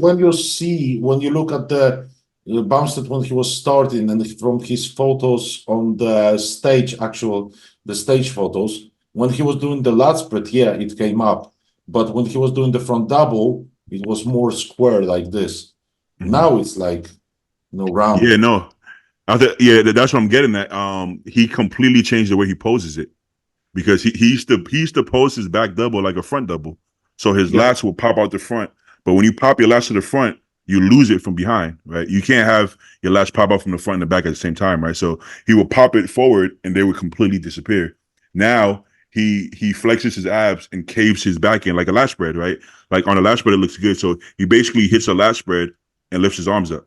He caves his back in, pops out his mid back, So I think if Vito did something similar, even Dennis Wolf, he would hit it straight up. He would hit it straight up, then he would cave his back in a little bit. So it would give him that depth because you have really good front lats. The only way to have it from behind is to kind of like cave it toward the audience. So I think if Vito did that, it would probably pop out a little bit more because the lats are there, right? If you have the lats, you have the lats. So you can't only have the lats in one angle. You just have to be able to show it from the other angle, Yeah, it's kind of similar with me. Like I used to pull it up and it would completely disappear, and now I kind of learned how to make it pop out a little bit more. Who else can we look at? I saw Charles Griffin trying to bring up his pec tear. you Yeah, know who he was I doing- really like. I've been impressed with his progress. Is Jordan Henderson. Oh, he's big, yo. Mm. I've He's never seen getting him. huge. I've never seen him that big, bro. Like he's like really big. And then even in the past, when he didn't look that big off season, he still looked really good on stage. So now that he's actually really big, man, he's gonna fucking, oh boy, he's gonna fucking kill it. So let's see. All right, let's see. This video went viral. Yeah, this shit went viral. I've been seeing it all over YouTube. But let me see what I can find. You guys saw this reel? 300 day in life, 300-pound bodybuilder. Yeah, he looks huge. There you go. He's bigger in person too. Like he's 5'11", 5'10", 5'11". Yeah, he's almost my height. He's just been He was down there when I was in Dallas, and we were hanging out a bunch. And during the seminar, I said if he beats me in Chicago, I'm retiring. So I have to beat him this year. Be careful because Oliva once said it about Clarida. Then he got whooped. Who said that? Sergio once said it about Clarida. That if he loses to a guy who is like 90 pounds lighter, he's going to retire. And he lost. What do you guys think about Patrick? I think he's coming back this year. Do you think like this day and age, his physique would do better or worse? Being that the judging criteria seems to be leaning a little bit more toward shape. He had some if he can get diced again, he would do good. But I see him. He could potentially win a pro show. For sure. He's in New York and California. Might be Toronto too. And Detroit, right? Because he said, look, he said, because he said, look, where is it at? Yeah, Motor City, Big Apple, Golden State. I mean, he was talking about doing New York last year and California, and he didn't. And then he finally did Chicago. Like recent one? Huh? This one? He post no, he posted a recent one. A video? This is from an old prep, yeah. The one to the left. This one? No. In the middle. No, it's not recent. That's when he was in. This decent tries or something like this. Reposted it saying that he's coming back. Yeah, like some people don't read the captions, or like Nick Chef from Power thought that this video was recent, but you gotta read the captions and you gotta kind of follow it a little closer. Yeah, it's not current, but what I was gonna say, I think he can for sure get shredded because he did it as an amateur and he did it where he was with Aceto. I think it's a choice. I think he feels like I need to be bigger. Coming in softer and heavier isn't coming in bigger. Like if I come in 10 pounds heavier and 10 pounds out of shape, it doesn't mean you're bigger. It just means you're softer, right? So he actually needs muscle tissue on his body. So he needs to come in 5-10 pounds in the same condition, which is sometimes hard to do because everybody's body doesn't grow the same. But I think that's the only way he's going to be able to, like they said. He's the youngest one as well. I think he's 40. Yeah, actually, then I think that he has really similar structure to Brandao. So I don't know if he can grow any bigger. It's been 5 years. So if he hasn't grown now, I don't think he's going to start to grow at this point, But I hope he did. Patrick competed last year. He was just like off. Yeah, he did Chicago and he got like 4th or 5th. Yeah. He was off for his standards because when he gets peeled, he looks really, really nice. Yeah, if he was peeled at that show, I think he would have beat everyone. Honestly, yeah. It showed up like he did when he won that California show years ago. I think Olympia was his best package when he was like. He looked really good. Or 2019, yeah. Yeah. He looked really good. So it's like the idea is that, okay, I come in at Olympia, I get 10th place, and 10th place at your first Olympia is really good, right? But then it's like everybody's like, yo, you could really do this if you get bigger. So then now you're like, I have to come in heavier, heavier, heavier. And you're coming in heavier, but you're not in shape, right? So the issue becomes that it's not helping you, right? Even if it's fucking, if he adds muscle slow, even if it's like Brandao, literally 2 pounds of muscle a year, but you're shredded, eventually you're going to move up like Brandao, right? Brandao was like, he needs more size, 2 pounds of muscle a year, and he's still moving up. But if you say, I'm going to add 10 pounds of stage weight, now that's just 6 to 8 pounds of fat. That's not really, You know, so Asito, when he still coached Brandao, he always when they spoke about Brandao, he was like, take it slow, take it slow, take it slow, because he was, so afraid about his waist. But sometimes when being this beautiful as structure of Brandao is, you just have to sacrifice like 1 centimeter of the waist to come just bigger, because otherwise you're not going to beat people like Samson or someone like that. Yeah, you don't even look like you're in the same league if you're not like at that level of muscularity. Yeah, It's that's still a right. bodybuilding show.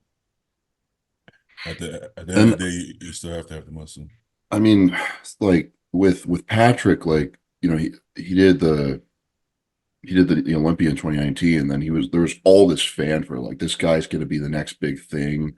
And like, I think he probably bought into it at the time, because I remember like reading what he was saying and shit. It was like, okay, this guy is like believing the hype. And then it just kind of, I don't remember what shows he's done between now and then, but it hasn't been a lot, I think he got Yeah, he injured had for a some while. like 2 injuries. Yeah. One was So Achilles and second was the back one. yeah, so it's just been a little shit getting in his way. In 5 years, like, you'd expect him to be significantly bigger. Yeah. But I mean, I don't know. Seeing that mirror selfie that he put up, it doesn't look like he's, some freak. But he always looks like smaller on those selfies. Sure. Yeah. Yeah. Yeah, because when you look at his arms, they're big, but they're not like it's like comparing, Bumstead to Ian. You guys once have done it. Yeah. Yeah. When it comes to the front, okay, they look really, really similar, so to speak. But when you turn them to the side, that's when you see the difference of the density. And his arms, when he does the selfie like this, they just don't look as dense as they are. Yeah. I think, Yeah. I mean, I wouldn't be surprised if he wins California. Yeah. Like Yeah, he's it's done his it before. state, actually. Yeah. Does he live there now? I think he was living in Texas for a little bit. Houston area. Yeah, but he is from California, I think. I know he's won it twice in the past. No, I think. no, he's not from Cali. I think he's from Texas. He's from down south somewhere. He has like a southern accent, and I think he was living in, I don't fucking know, Florida, Texas. Who the fuck knows that? He was I living can't keep near, track of him. Brian Troianello. Brian was coaching him last year, and they were Isn't it like ex-coach of Hunter? yes, Brian. Oh yeah, you're right. Yeah. I like Brian. Brian's cool. But yeah, so they were living very close to each other and training together. I presume Patrick has just lived there. But yeah, like they really like the way he looked in California. I think he's won that show twice. And the California is California. So What place did you take in California? 4th. Yeah, exactly. Because, now let's skip the subject. Because you are going to compete there. Yes. Muscle Contest is a great organization. I just want to say that. Like, they're the shit. Yeah. Yeah. Listen, the fourth was arguable. Let's say the fourth was arguable. But hey, it happens. Anyway. all right. I think we can get into the questions. Did Blue already dropped your foot, or is he going to soon? A little bit. Okay. Yeah. Because my blood sugars were running high. As we spoke. Yeah. So, but yeah, I haven't like started my prep yet. That's in another week. Yeah. Even though I forgot to record 30 minutes of the podcast, I think it's time to go into questions. Oh yeah, I got some here. I'll try to find some good ones. Imagine if I missed that whole segment and all that shit about the antidepressants and everything. Imagine if all of that wasn't recorded. I slap you. I come to wherever you live. Actually, what the fuck? That's what you watching, Stu? No. It wasn't me. All right. Thoughts on men doing hip thrusts by If it's the needed. bikini. Yeah, it's the same thoughts as women doing hip thrusts. It's just if you need more butt, do it. If you don't need more butt, you don't gotta do it. You know. What has been the toughest period mentally in your life? I gotta read it quietly before I read it out loud, I think, just in case. Yeah, we can all hear you Oh. Oh, this is too deep. I don't want to do any more deep stuff. Nah. I'll save it for next podcast. How to make money being. What the fuck, bro? Hey, Stu, you can you ask one of your questions? Meanwhile, though. Okay. Out of everyone on the podcast, who would win in an eating contest? I will. not, Joe, You? I was gonna probably. say I would. Joe. Easily. Easily. You What would? was Joe's calories at the end of the off season? oh, like 8,500. Yeah, but that's not fair because Joe legit had like an eating disorder at one point. That's that's like an unfair advantage, no? It's a bodybuilding. You can cheat as much as you want. Yeah, dude, there are no rules. Yeah, Yeah. then I'm second. I'm coming second if he had an eating disorder. Okay, now I will say this: if it's one meal, I think I have a good chance. I can eat a shit ton in one sitting. I just can't cram in 85,000 calories in a day. I get sick to my stomach. But one meal, like post show, if you catch me a couple of days after the show, I don't think anybody can eat one bigger meal than me. It's not even realistic how much I could eat it in one. But because I have to starve for so long, right? So if you eat 1,200 calories for a couple of weeks, the amount of food you can put in after that is insane. Because your body just it wants to soak everything up, you know. Doesn't your stomach like shrinks? It does, but it's gonna expand when I eat that lasagna. There Yeah, goes the waste. it does. It definitely does shrink. Stu saw my waist at finals compared to prejudging. You see the difference? No. They're the pretty. It went from like 29 inches to like 36 inches within the next within. I Probably don't know. those are not quads, yeah. Yeah, that. Those would But be quads. Yeah, I'd be one happy guy. No, it would for sure. All right. I'd fucking lose that so fast. Like my stomach is small, and in one sitting I can't put away all that much. Mm-hmm. Me Zayd, too. are you- I'm not a big eater, no. Yeah, I didn't think they didn't think like I Zayd used to doesn't be even know what eat- food I- is. I was that? You No, were, I've been eating you a were lot. cutting so long that you don't even know what food is. Well, I'm starting to get in the big boy era, bro. So give How me much- another few months. So how much it's calories? 200 now it's 250 test. 4,000. 4,000. They It's don't okay, play. dude. We're gonna get to the big guns later. So it's the calm before the storm, man. It's the good thing if you get a lot of good gains from the little bit. That's actually your Yeah. advantage. You know. Your body is so sensitive to everything right now because you've never pushed it, so it's gonna respond pretty crazy. But you say calories at 4,000 right now, right? Yeah.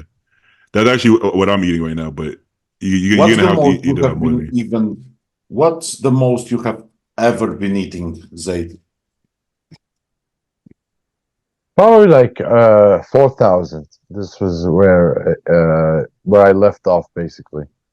You know. Yeah, that's why you are going to grow now. Yeah. I'm already back at 222 because I was back when I came back from Dubai. I was 205, man. I was a skinny little bitch. but I Holy jumped shit. to 222 right now. It feels good. I still have abs and quad striations, and I'm gonna start. Like I said, I started with 200 mgs, so it's been working. It's been working. You're not gonna lose your abs or cuts until like 270, bro. You're a big guy. You have a big frame, bro. You can hold a lot. You just How happen tall to are you? look. 5'9.5". You're taller than me? What? Yeah. A little bit, yeah. Like that's why it's so odd that he can look good at that lightweight, because most of us I at look like 200. shit. That's what I'm saying. And then big legs usually weigh a lot, right? If you have big legs on a scale, it should like shoot the scale up. But for some reason, Zayd can look big at a light. I don't really understand how it works, because you see him next to the other light heavies. My joints are small. My joints are Yeah. not the biggest. And I heard Milo saying about some people could have like less density in their bones, so they weigh I think so. less. Bro, Yeah. Depends at on how Zayd. much diuretic you give them. No, Yeah. Couldn't stop but myself. Sorry. look at Zayd in the light heavy lineup. Yeah, he didn't- doesn't look like a light heavyweight. It looked weird because I'm looking and I'm like, these are really good light heavies, right? In any other lineup, a lot of them could win, but I'm looking at them like, bro, it doesn't look fair because it looks like a heavyweight going to, it looks like a heavyweight going against light heavyweights, so however they peaked it, they did it right, but also genetics, because these guys are barely making light heavyweight, but they're half of Zayd's size, so it's like, what the fuck? So he found the cheat code, but only, not everybody can do that. Like very, very few people can make a weight and still, so granted, he didn't step on stage at 188. So. Never again. Never again, no. All right. Do you think, did you ask a question yet, Stu? Yeah, I asked the eating contest question. Go ahead. Okay, I'll do one. Do you think Provine is needed, and what does it actually do in a prep?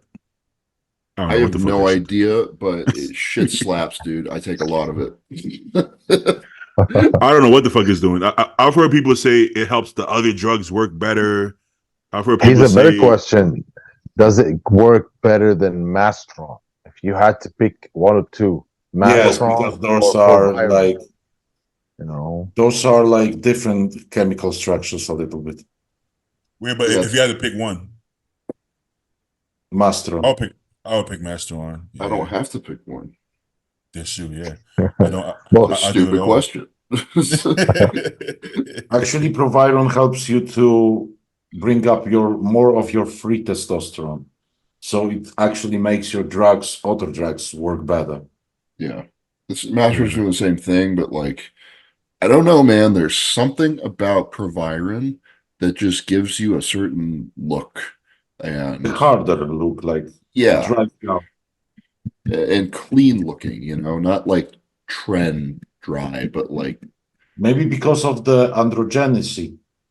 Because Masteron is actually, when we compare like Masteron and Primabolon, the only difference that we actually can tell is that Masteron is a little bit more androgenic than Primabolon.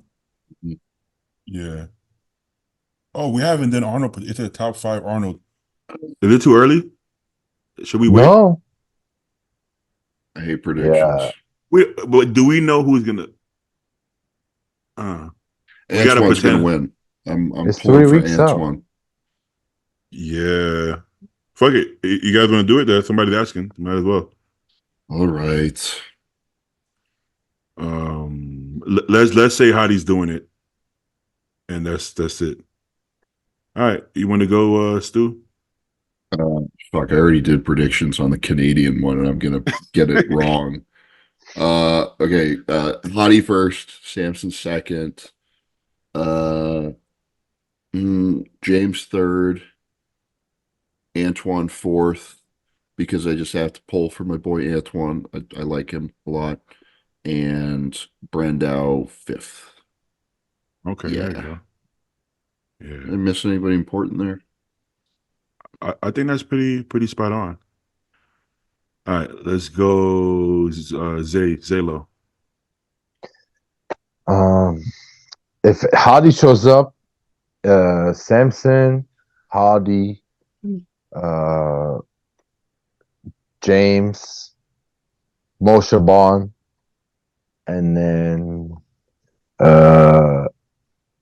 Brendel. I can't see you.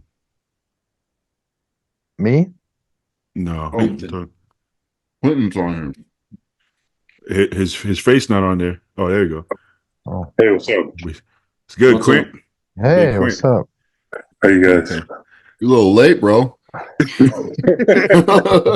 Yeah, That's got what a little tied up. I didn't mention the guests just in case you couldn't make it. Are you familiar with Stu, Zayd, David? Stu, yeah. Hey, what's up, guys? How you guys doing? What's going on? Okay. Quint, man, before you hopped on, we're actually doing Arnold predictions for whatever Okay. reason. We're doing it. Is that did you do that yet on any other podcasts? No, I haven't. Let's hear. What do you guys said so far? Yes, Stu had what you had. You had Hadi, Samson. Hadi, Samson, James, Antoine, and Brendel. Oh, what about Horst? Did you say you didn't say Horst? No, did I you? don't think he'll be in the top 5. Okay. Well, since Quint is on, who you got? Arnold. I think I got Samson. I got Samson to win. I got Hadi second, third, Raphael, fourth, maybe Horst, and then fifth it would either be Antoine or James. Yeah, I can see that. I can see that going on. Let's go, Zalo.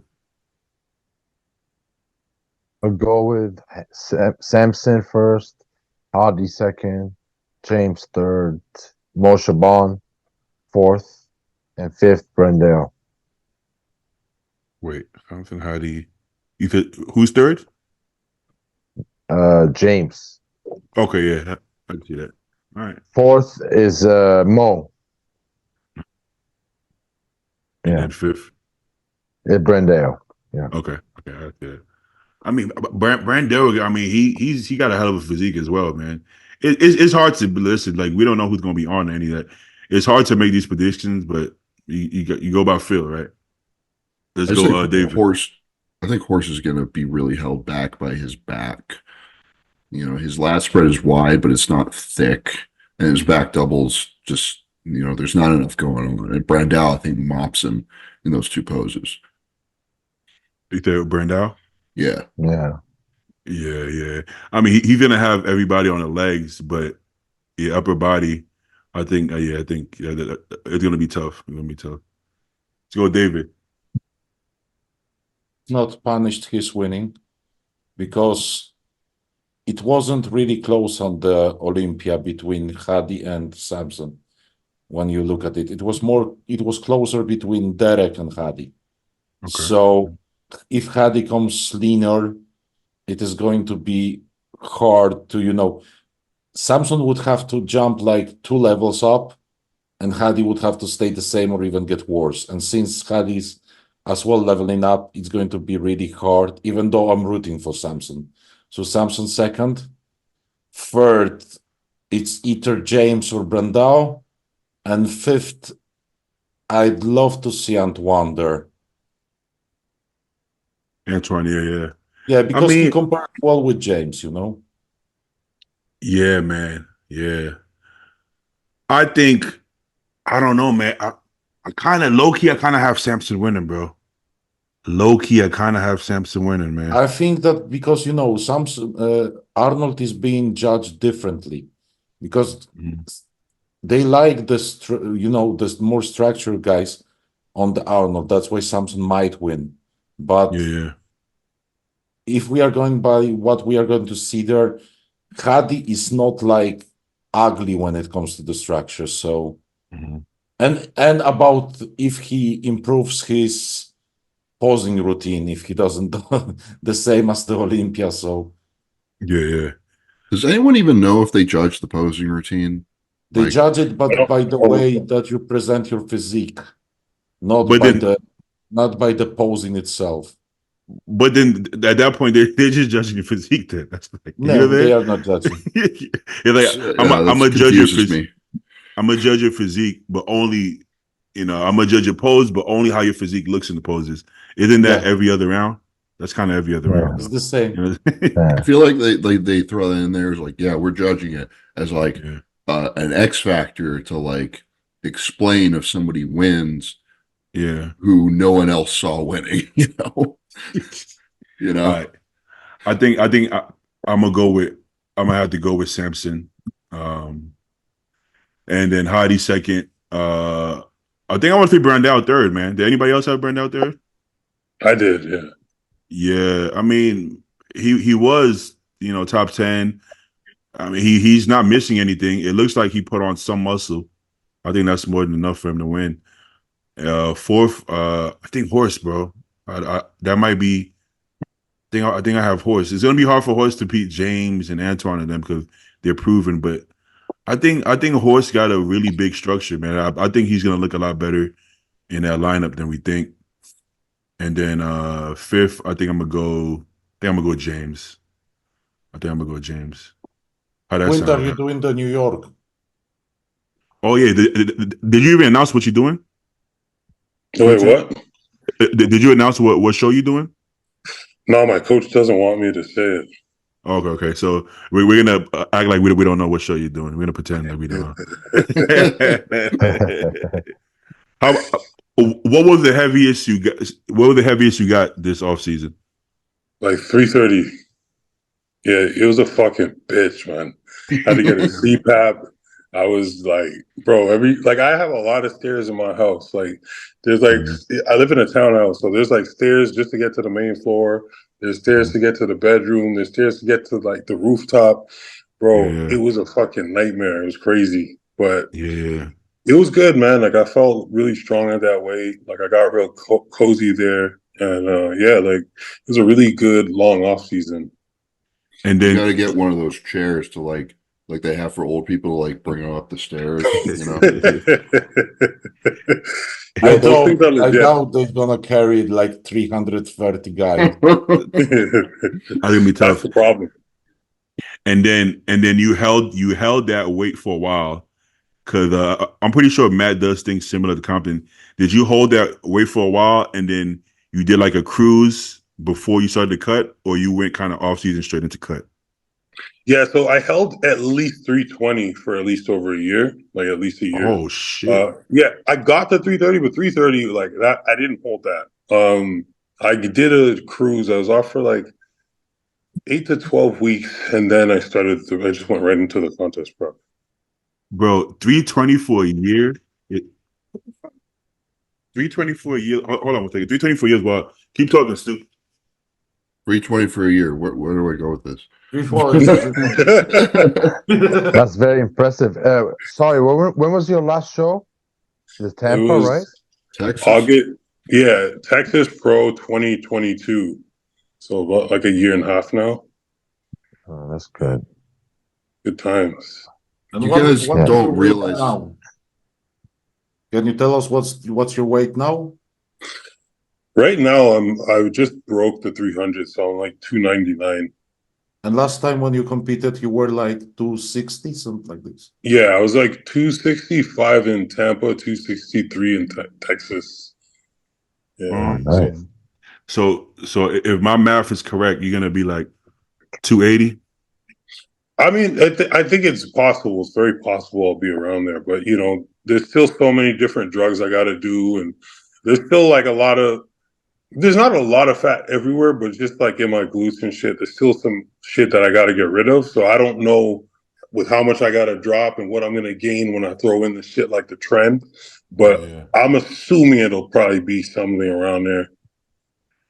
That's gonna be dangerous. If you have a big Quint, and Quint already comes in shredded, right? So I feel like that's kind of like the Samson Andrew look, but Quint already has gotten more shredded than both of those guys as far as like glutes and hams and all that. So him at a similar size, man, that's the sky's the limit. I mean, there's really no limitations there at that point. Whatever you want to do is what you're gonna do. It doesn't make sense how big Quint is until you see him in person. He's very tall. Yeah, yes. That's wild though, but good work on that. Yeah, thank you. All right. Yeah, Stu, you put on some good size, man. Since I met you, And some hair. you've More been importantly. killing it, man. I wish I could say the same, but I don't got too much going on there.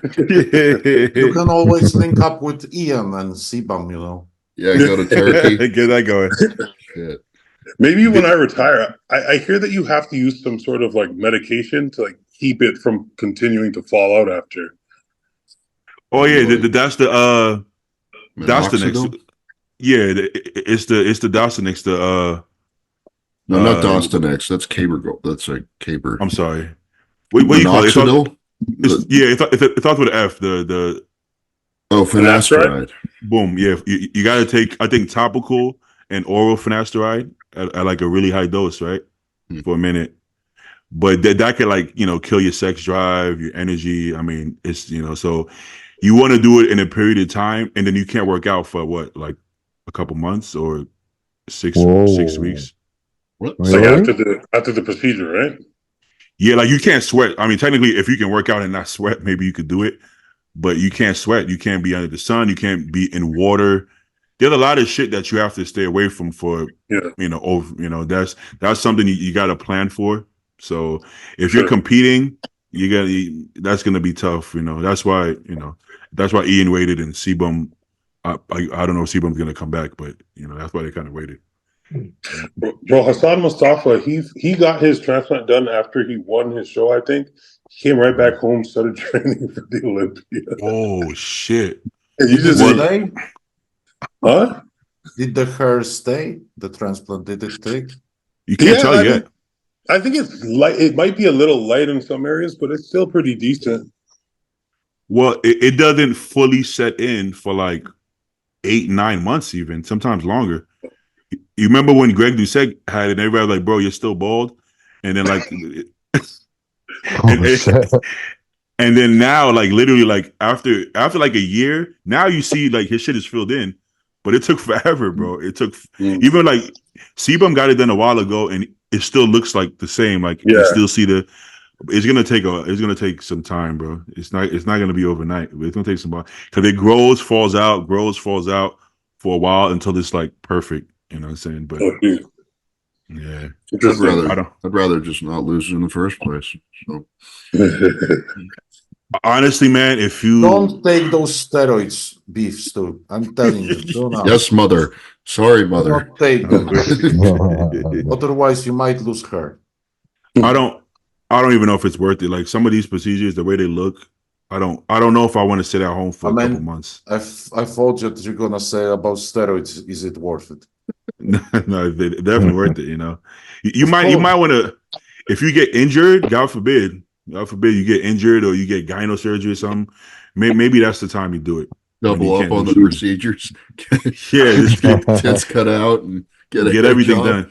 Get fucking lipo in your glutes, pull out the fat in your ass, do all that shit. Yeah. Do everything in one. Just be a fucking mummy for a minute. All right.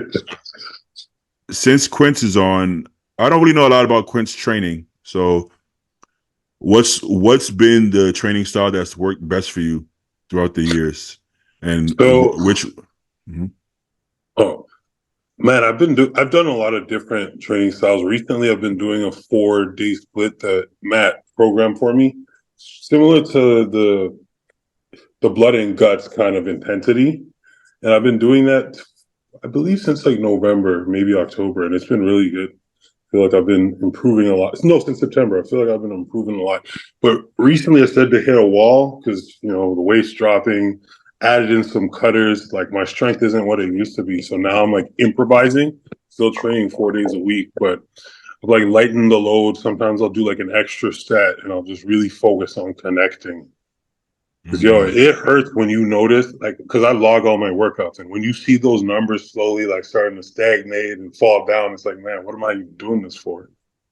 Painful. But you think that it would be a great time to just drop your logbook because it might actually play a role in your head, like, like you're losing the muscle and so on to get you more stressed? Honestly, I do think that would be a good idea. Like, I'll talk to my coach about it. Yeah, In 22, I logbooked everything, and then last year in 23, I didn't logbook anything. I knew basically what weights I was lifting, and I don't know. I never hit a point where I was like just falling off a cliff. Like, I lost like 50 pounds off my pressing movement. Like if that happened, I was like, oh shit, something's wrong here, and I need to address it. I maybe lost like 10%, 15% over the course of the whole prep, which is normal. Um, but like you're with or without a logbook, you're gonna notice like if you fall off a cliff strength wise, and then you need to Mhm. like refeed or address that or whatever, right? So Mhm. Do you guys think that Yeah. nowadays too many people ask and get a refit because coaches wants to please them? Uh, I think not I think not a good coach. I think to a point, but I mean, if you have a coach, you shouldn't be asking for anything. You should ask for nothing. You should literally just get the plan and do it. Like I don't ask why. I don't ask. Oh, I just fucking do it. Yeah, So once your favorite coach, Stu, Phil Weiss said that he doesn't give cheat meals and so on uh, to satisfy anyone because he just does them He's so because it's a hard. tool. He's so hardcore. Yeah, well, Yeah, you definitely eat shouldn't be dirt. giving, huh? You need to eat dirt to get in shape. apparently. I don't think you should be trying to satisfy anybody. Now if they have a refeed and you don't, it might not make a difference if you give them if they have 800 carbs on a day. If they have a burger in there, I mean, is it a big deal? Probably not. But I don't think I would give you a refeed just only to satisfy you. I don't think that's a great way to go. If you're way ahead of schedule and you're 10 weeks out and you're like, it's my girl's birthday, can I have a steak and potatoes? I don't think that's a big deal neither. So I think that's more dependent. Quint, have you already had a refit or something like this? You still What you smashing mean? pizzas every Yeah, day? because you had like plenty of cheat meals when you were on the off season when I Oh saw. yeah, yeah. There was a period where, yeah, there was a period where he's like, "Man, like you're too lean. Okay, go for every training day for your fifth meal, get two burgers." And I'm like, "Wait, what? Two burgers?" So I would go every day. I'd get two burgers. Sometimes I'd add in a fry. Sometimes I get a milkshake. And eventually, I started switching it to pizza. Just like, man, I'm spending a lot of money. I'm spending over like $600-700 just on like those cheat meals. So it was Oh shit, dude! it was You steep. need to learn how to Well, cook. I tried that okay, once and it just didn't taste as good, so I went back to It going never back. does. Yeah. so Yeah. okay, I'm assuming you have a pretty good metabolism then. Like I did at that time, but then towards the end of the year, I don't know what happened. I was dealing with a lot of stress end of the year, and I just started putting on bad weight. And when I went and did the guest posing, like I just wasn't like I was like a lot more soft than I was in the spring, and I wasn't even eating out like I did before. So it was just very weird. Yeah, I mean, like a guest posing is a guest posing. You know what I'm saying? I don't feel like You got to impress anybody. If you No, you just don't. happen to impress, yeah. But I think it's funny because I think people assume they want you to come out looking like Derek Lunsford, 2 weeks out or something. It's like Yeah, that's not how it works. And if you're doing what you should be doing to stay healthy, you shouldn't be looking your best anyways. yeah. That's how I look at it. But yo, David, I don't know if David's still good on time because David he's in Poland. It's probably like I don't know what time It's it is. 11:30. Yeah, I think I've got to leave. It's like 12 almost. Yeah, At yeah, the no worries, David. So David, go ahead Yeah, and thank you guys. bounce. It was nice to meet you, Quint. Yeah, nice to Of meet you, bro. course, Take care. Speak to you soon. of course. Peace out, David. What's up, buddy? Yo, Quint, the first 30 minutes of podcast, I forgot to hit record because Stu, Ah. I had to run to the toilet. so Stu went to take a shit. So I pressed pause and we talking about all this great conversation. I'm like, oh shit. And I clicked it and they all heard it, said recording. They were like, bro, you wasn't recording the whole time. I was like, Oh. my fault. Yeah. Oh, that's hilarious. No. But yeah, a lot of West Africans don't.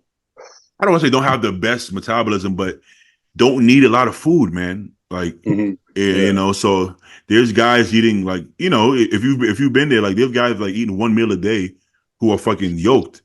You know, I remember Andrew said he was eating like 4 meals a day out of the 6 he was given. He was eating like 4, and you couldn't tell looking at fucking Andrew. You know, so it's surprising to hear that you needed that much food with cheat meals and shit like that, because man, I don't eat a lot, man. Like I'm like at 150 to 200 grams of protein, like at 350 carbs ish at most, which is fucked up. But you know, but like you said, there's a point in the beginning when your metabolism is on fire after the show.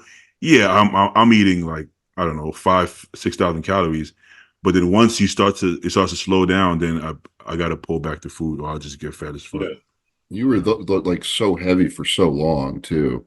You're gonna hit a wall eventually. Yeah.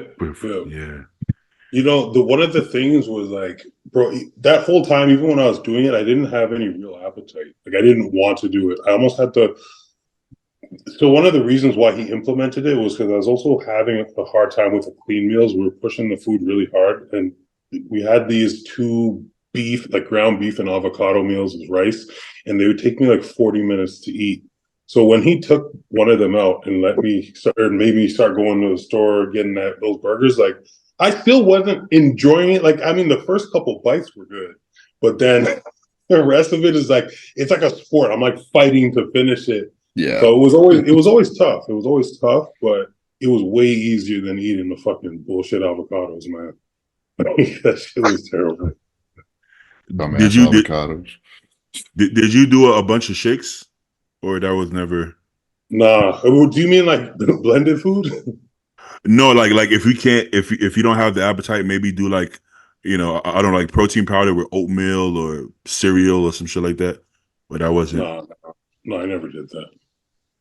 I remember there was a while where Larry Wills worked with Matt, and Larry's metabolism is insane. So at one point he was doing like protein powder or like ice cream or cereal or some shit like that, and he still couldn't gain weight. You know, so I know Matt is not scared to push whatever he needs to push as far as to get you to get the food down.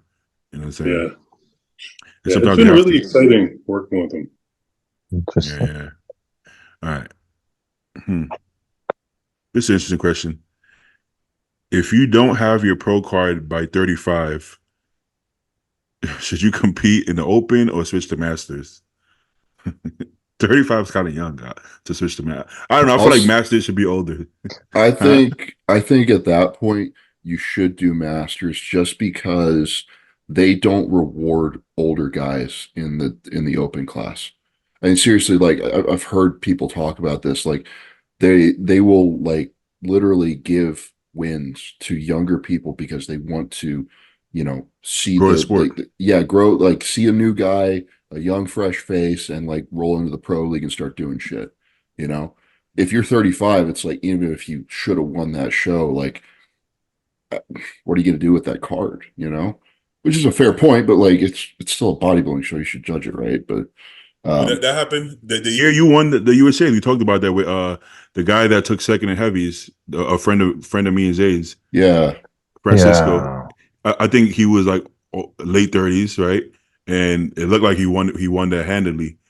But they've been seeing him for the last 15 years. You know what I'm saying? Yeah. I don't know. And the guy that won, he is marketable.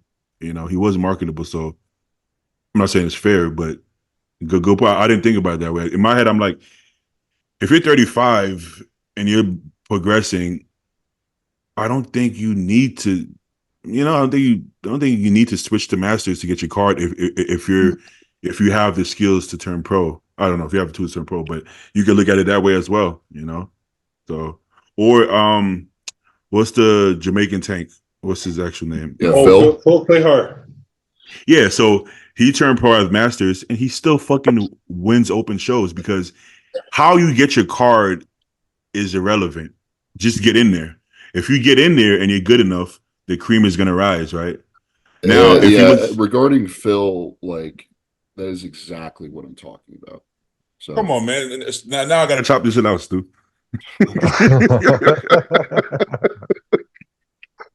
never Damn. mind. Almost had no editing. I was gonna let the first one slide, but all right, all good. It happens on this podcast. What was the question? Oh, okay, so what do you think, Zayd?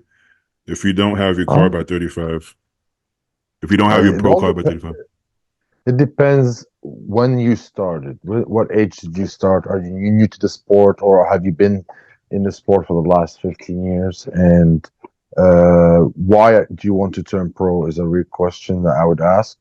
And what does it mean if you're just competing to say, I want to earn my pro card, and that's like credentials for you? That's a legit, excuse. But I don't know. I would keep at it until you get your pro card. Do all the fucking shows that you can, and just try to as much as you can to get a pro card.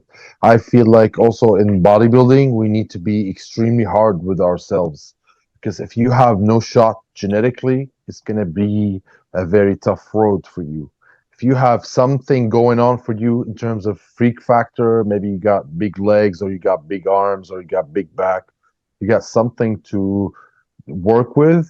I feel like, okay, take that next step, try as hard as you can. But if you are someone who's honest with yourself and you have absolutely no shot in placing top 5 in the nationals, after 35, I would focus on different stuff. Just to be, just do it for the sake of enjoyment instead of Quit. just, He's saying yeah. quit. Yeah, man. Like honestly, it's too much to sacrifice if you're not gonna go somewhere with this. I agree. I really I agree. respect a lot that guy who, what's his name? His real name, his name on G, G6, the G6 guy. Yeah. Gary After Turner. 12 years of trying, he finally got his pro card. It's just good enough for him, and shalom. Yeah. I Yeah, kind of man. respect that. You know. I gotta be honest. I mean, this is different for everybody, but yeah, if I personally don't have a car by 35, it's time to focus on family and business. Yeah. It's time to focus on family and business at that point. You know what I'm saying? But I mean, listen, everybody different. Like I said, Phil Clark, some people turn pro. Sean Roden turned pro, what, 35, 34, 35? Andrew was about that age too, but Andrew's Andrew, right? Oh yeah, I forgot about He's in Andrew. his mid to late 30s now. Yeah, he got to be at least 37. I don't know, 38 maybe. At least 38. Yeah. You see, so this rule, it doesn't apply for everybody. You got to Yeah, know yourself. exactly. Like, He's a freak, though. Only if you are a freak. Like some people, 99% of other men are not gonna be turning pro after 35 and do a lot of, a lot of trouble in the pro league. yeah, If Many they had other. it like that, it would have happened a decade earlier. boom, boom. But it's also why don't you have your pro card? If it's a peaking issue, then that's something you got to keep at it. If it's a structural issue, you can't really change that. Like I said, if your hips are up here and your triceps insert up here, you know what I'm saying? Like you got short biceps.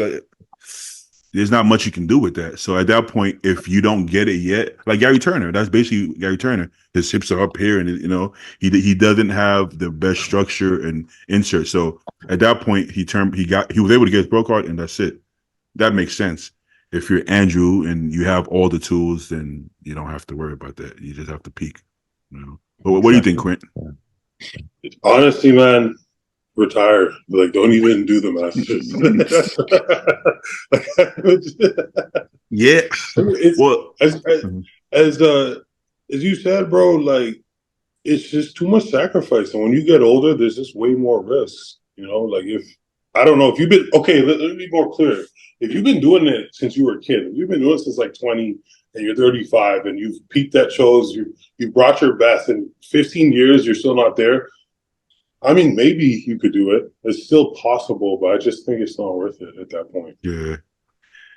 You see, I've done 3 national shows, right? And in my head, that's a lot. I'm like, oh, 3, man, that's rough. But when I talk to people, they're like, bro, 3? What are you talking about? That's not a lot. But my friends, I happen to be friends with people like Stu or Joe who just did one one shot and that's it. But that's not the norm, So that's something I'm trying to be mindful of. And it's always been a peaking issue for me, right? And I feel like I do have the structure in muscle bellies. But I think I'm introspective enough that if I didn't have that, I would be like, what I have to do to get my pro card is too much. I wouldn't want to, like, you know what I'm saying? If I had no tools, what the fuck do I have to do to, like, is it worth it to keep trying year after year if nothing is really there? Just to sneak in a pro card, I don't think it's worth it. But because, I believe I have certain tools that are good for bodybuilding, and I've always been told that from coaches and stuff, that I think it's worth my while to continue to pursue it, And if I'm being honest, I haven't really pursued it with the same intent that I am now for that long. Like I did my first show in like 2016, but taking bodybuilding serious, if I'm being honest with myself, 2020, 2021, that's when I'm really going to give this a real try. Not just like, this is fun, hey, this is fun, eat some meals and go work out, you know what I'm saying? So there's a difference. If from 2015 I was gung ho and I don't have it by now, I don't know if I would just keep doing it, because I should be able to do it within that time frame if the tools are there, So there's so many variables, Yeah. All right, you got a question or should I pull? Oh, please hold. Yeah, you good. There's a lot of shit ones in here. Let's see. I don't like to rate my physiques, if I'm being honest. Yeah, somebody asked me one of those.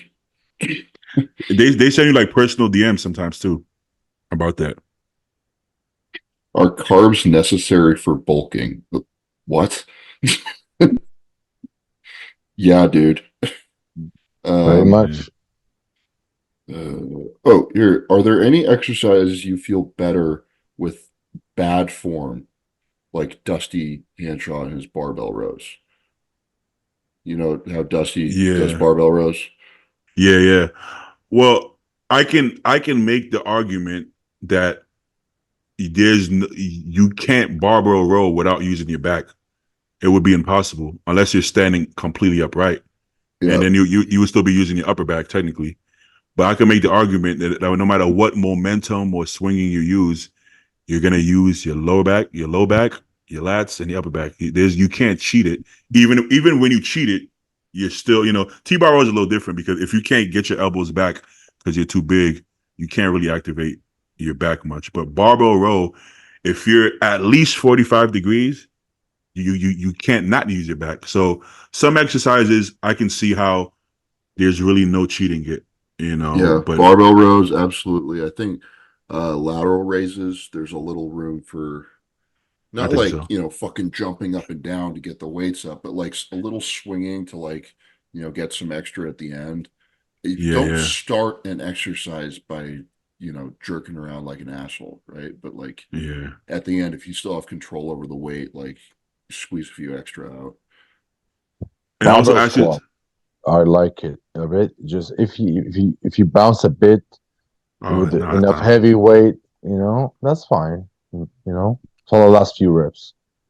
I mean, I can't even use bad form if I wanted to, because if there's enough weight on there, I can't dive bomb it, because the weight, just for me to be able to get the weight down, if I let myself go, I would just literally collapse. Yeah. So I have to be super tight and slow. So it's like there's no way that I could cheat the squat unless you're doing quarter reps at the top. But you really can't cheat it. So as long as I'm squatting, the form always looks good because I have no choice. What else am I gonna do? So there's not really anything I do with bad form on purpose that I can think of. And I don't consider, like, if you're doing lateral raises and you're moving your torso slightly throughout the motion, because like the position of your arm is changing, right? So you need to adjust your torso a bit so that your delt is still being recruited. That's not bad form. That's just adjusting to the movement as you're going through it.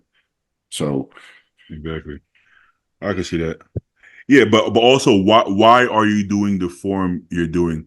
Are you doing it just so you can try to lift way more weight than you can?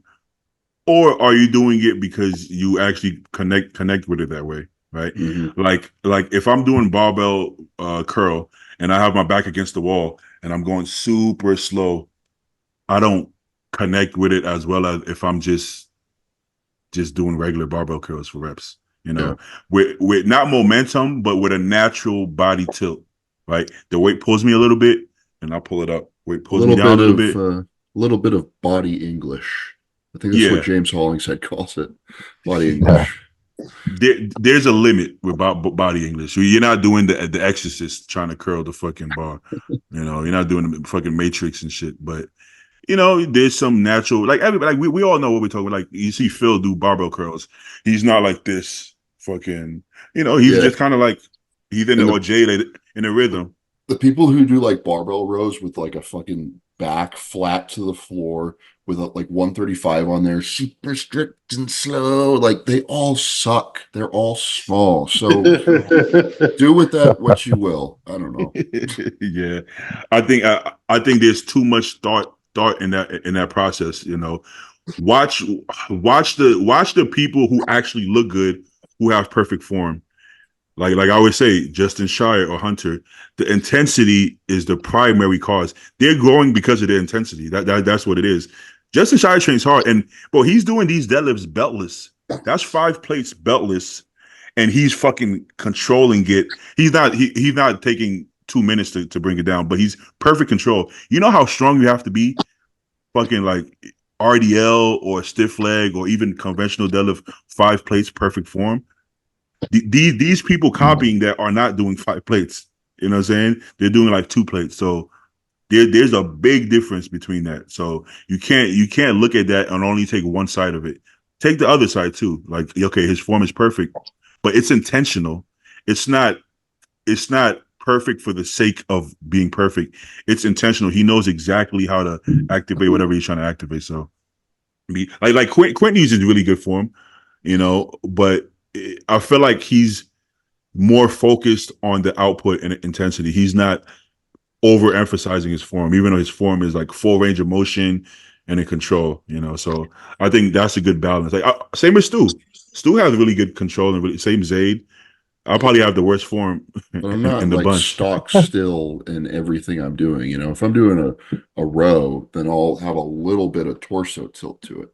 But that's Yeah, because I'm yeah, like trying to move my torso to a position where, like, in this position, I feel it better than yeah. if I That had makes more sense. stayed where I started. Yeah, yeah. I will say when I'm at the gym by myself, no training partner, no camera, my form is actually better. Whereas some people do better form on the camera.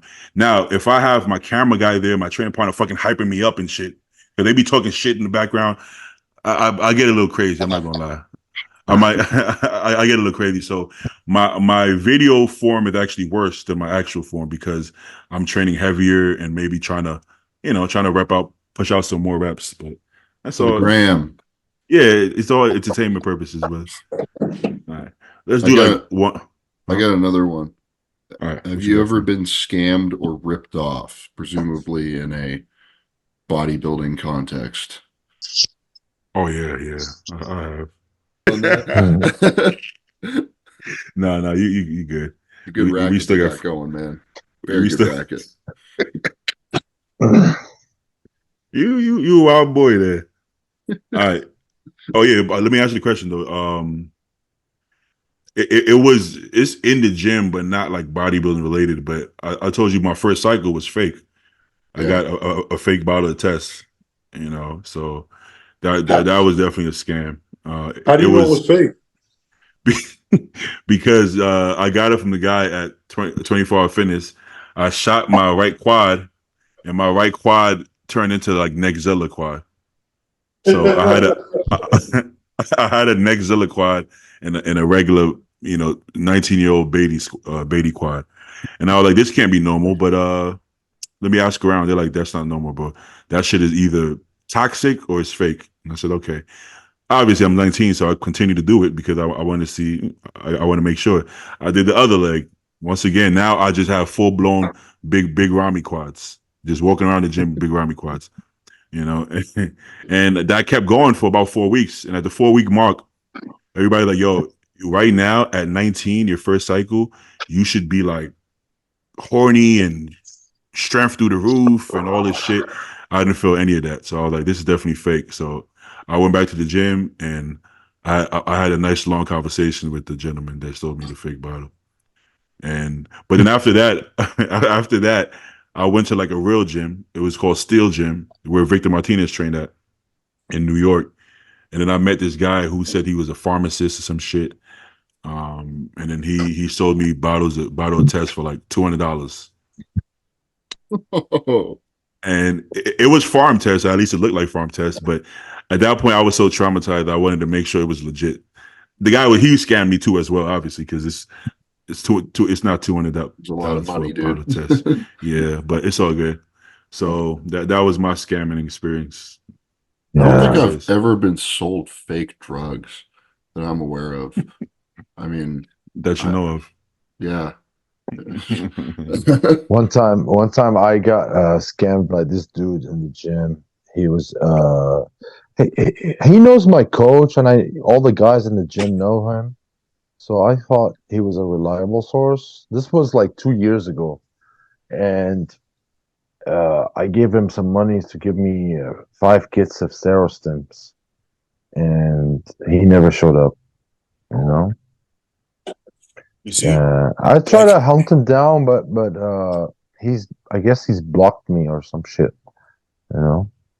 I got to be honest. For whatever reason, I have a really hard time letting shit like that go.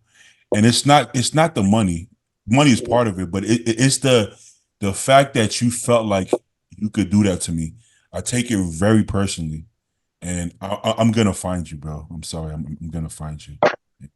There's no just send Beatty after him. We'll fuck him up. I wish.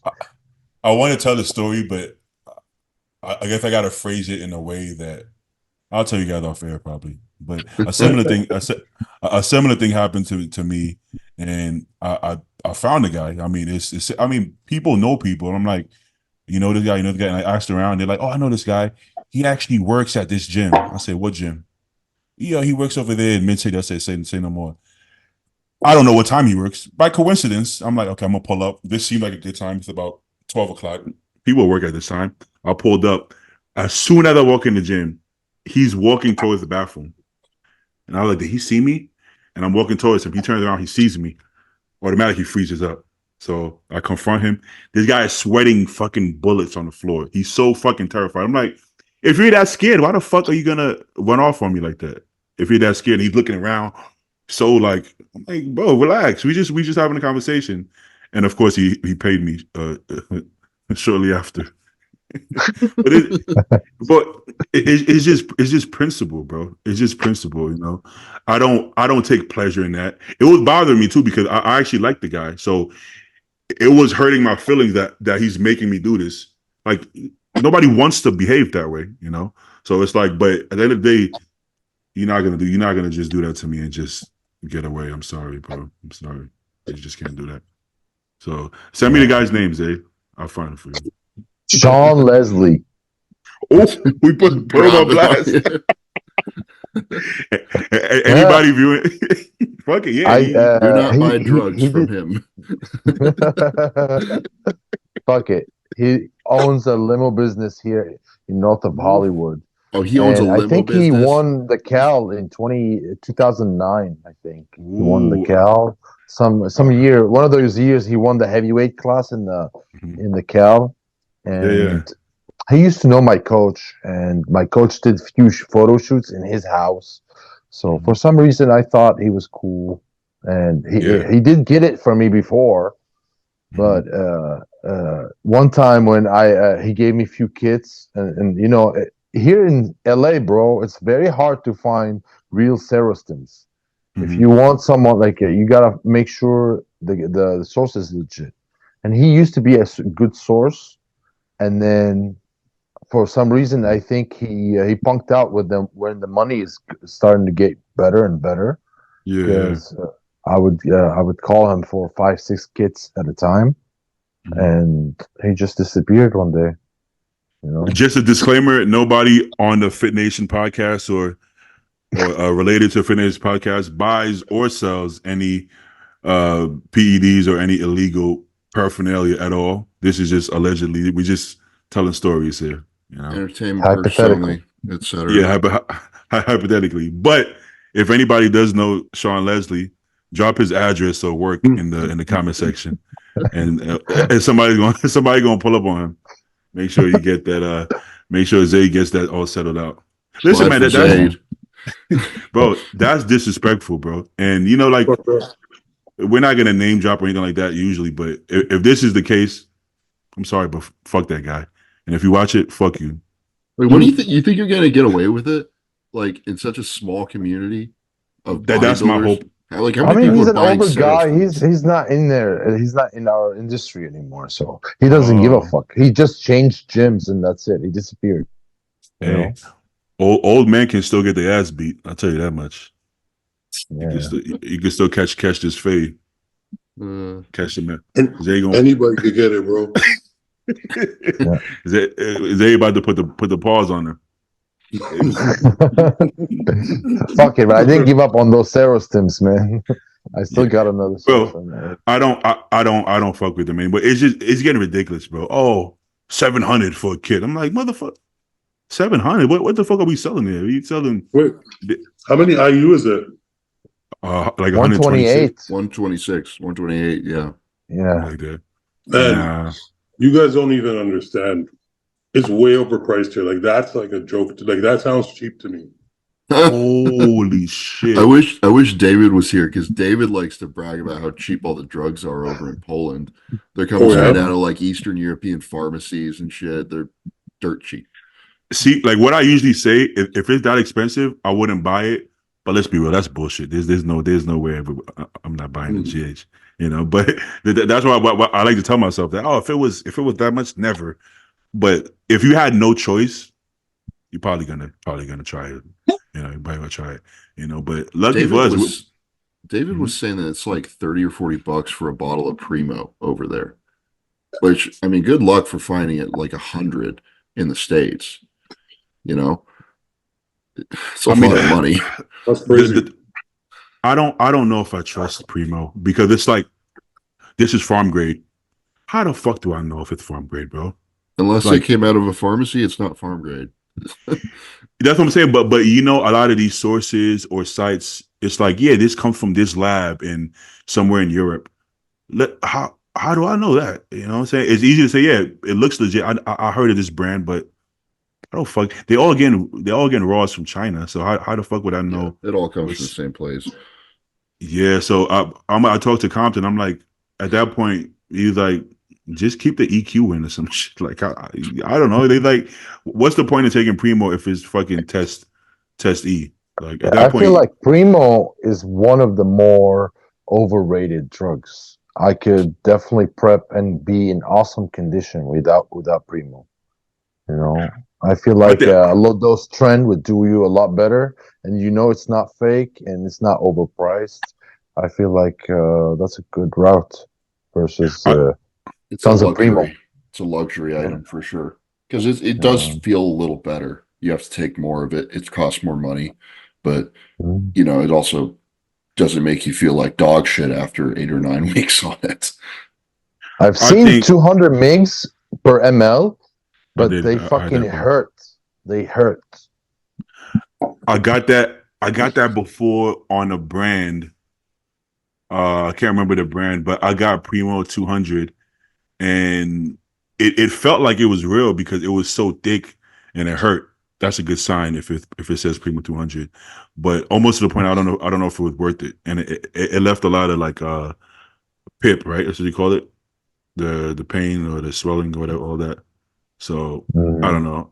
Like Zay said, you could do without it. Like, shit, you could do without anything, but you know, pick your poison. I don't think. Yeah, just do it. Yeah, like a Quint turned pro naturally. See, I could. I should be able to do that too, right? Right, Quint? Yeah, you're West African. Yeah, close. Yeah, come off everything. Nigerian is another caliber, but Ghanaian is close enough. I should be able to make it work. No, I Ballpark. think you guys got us beat, bro. I think recently we have a lot of Nigerians in bodybuilding, but Mhm. before like Samson, Andrew, and them, like I couldn't remember any. I only knew Ghanaian guys. Yeah, I think we're stockier. I think you guys are Yeah, taller, a little more stretched out, um, even more aesthetic. But I think Ghanaians are like stockier. You know, yeah. I like Bonac. I would say Bonac, right? Stockier. Would I be considered stocky or aesthetic?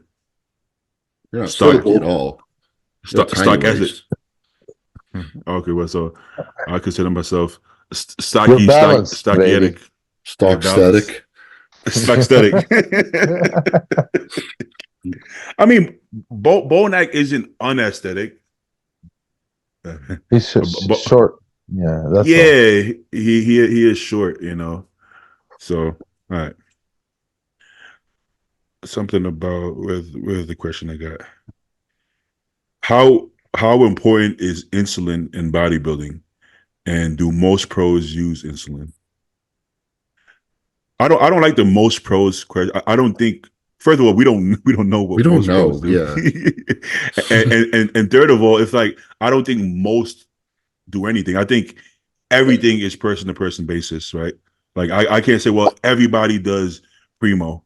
How the fuck? I mean, we don't fucking know that. Just because three guys, do primo doesn't mean everybody does it. So we can't speak on what everybody else does. But personal experience, do you guys think insulin is important or crucial in bodybuilding? I Yeah, haven't used it in Vegas. years. You haven't used it in a year? In years, like Hmm. excuse me, I've done it before, but yeah, it's not like Matt's not. At least for me, Matt never really thought it was necessary to use. So Hmm. no, I don't think it's necessary. Like I think it could be a really good tool to use, but it's not like the end all be all or anything.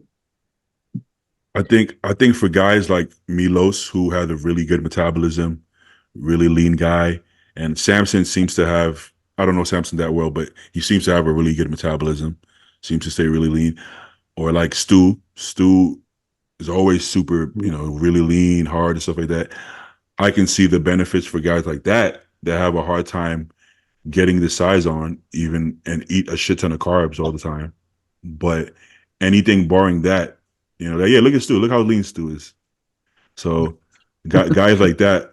But it's, honestly, like I don't want to just put like a group of people, but I don't know any black guys who need insulin or probably should use insulin. I mean, I'm sure somebody like Charles Griffin, crazy metabolism, whatever, or Ronnie or something like that. But mostly, I don't think most. I don't even think Samson. I don't know how much if Samson uses insulin or not. I don't think Samson needs insulin either. So it's maybe Zayd. I think Zayd would do good on insulin because he Yeah, can. I was just gonna say, if you are someone who is probably good on the conditioning when you compete, you probably would react good to insulin. Maybe there's no correlation, but I feel like someone who doesn't have a very thick skin already, they might react good to higher dosages of insulin.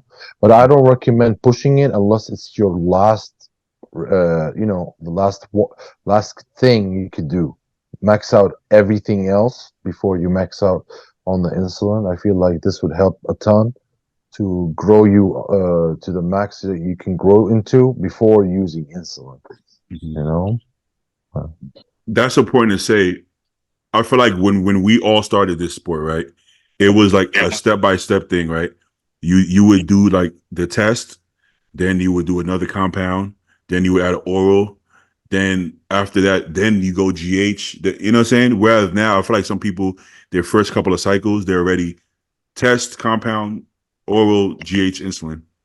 Like, Yeah. why would you be talking about insulin before you've even maxed out like what you've gotten from test, let alone EQ? You know what I'm saying?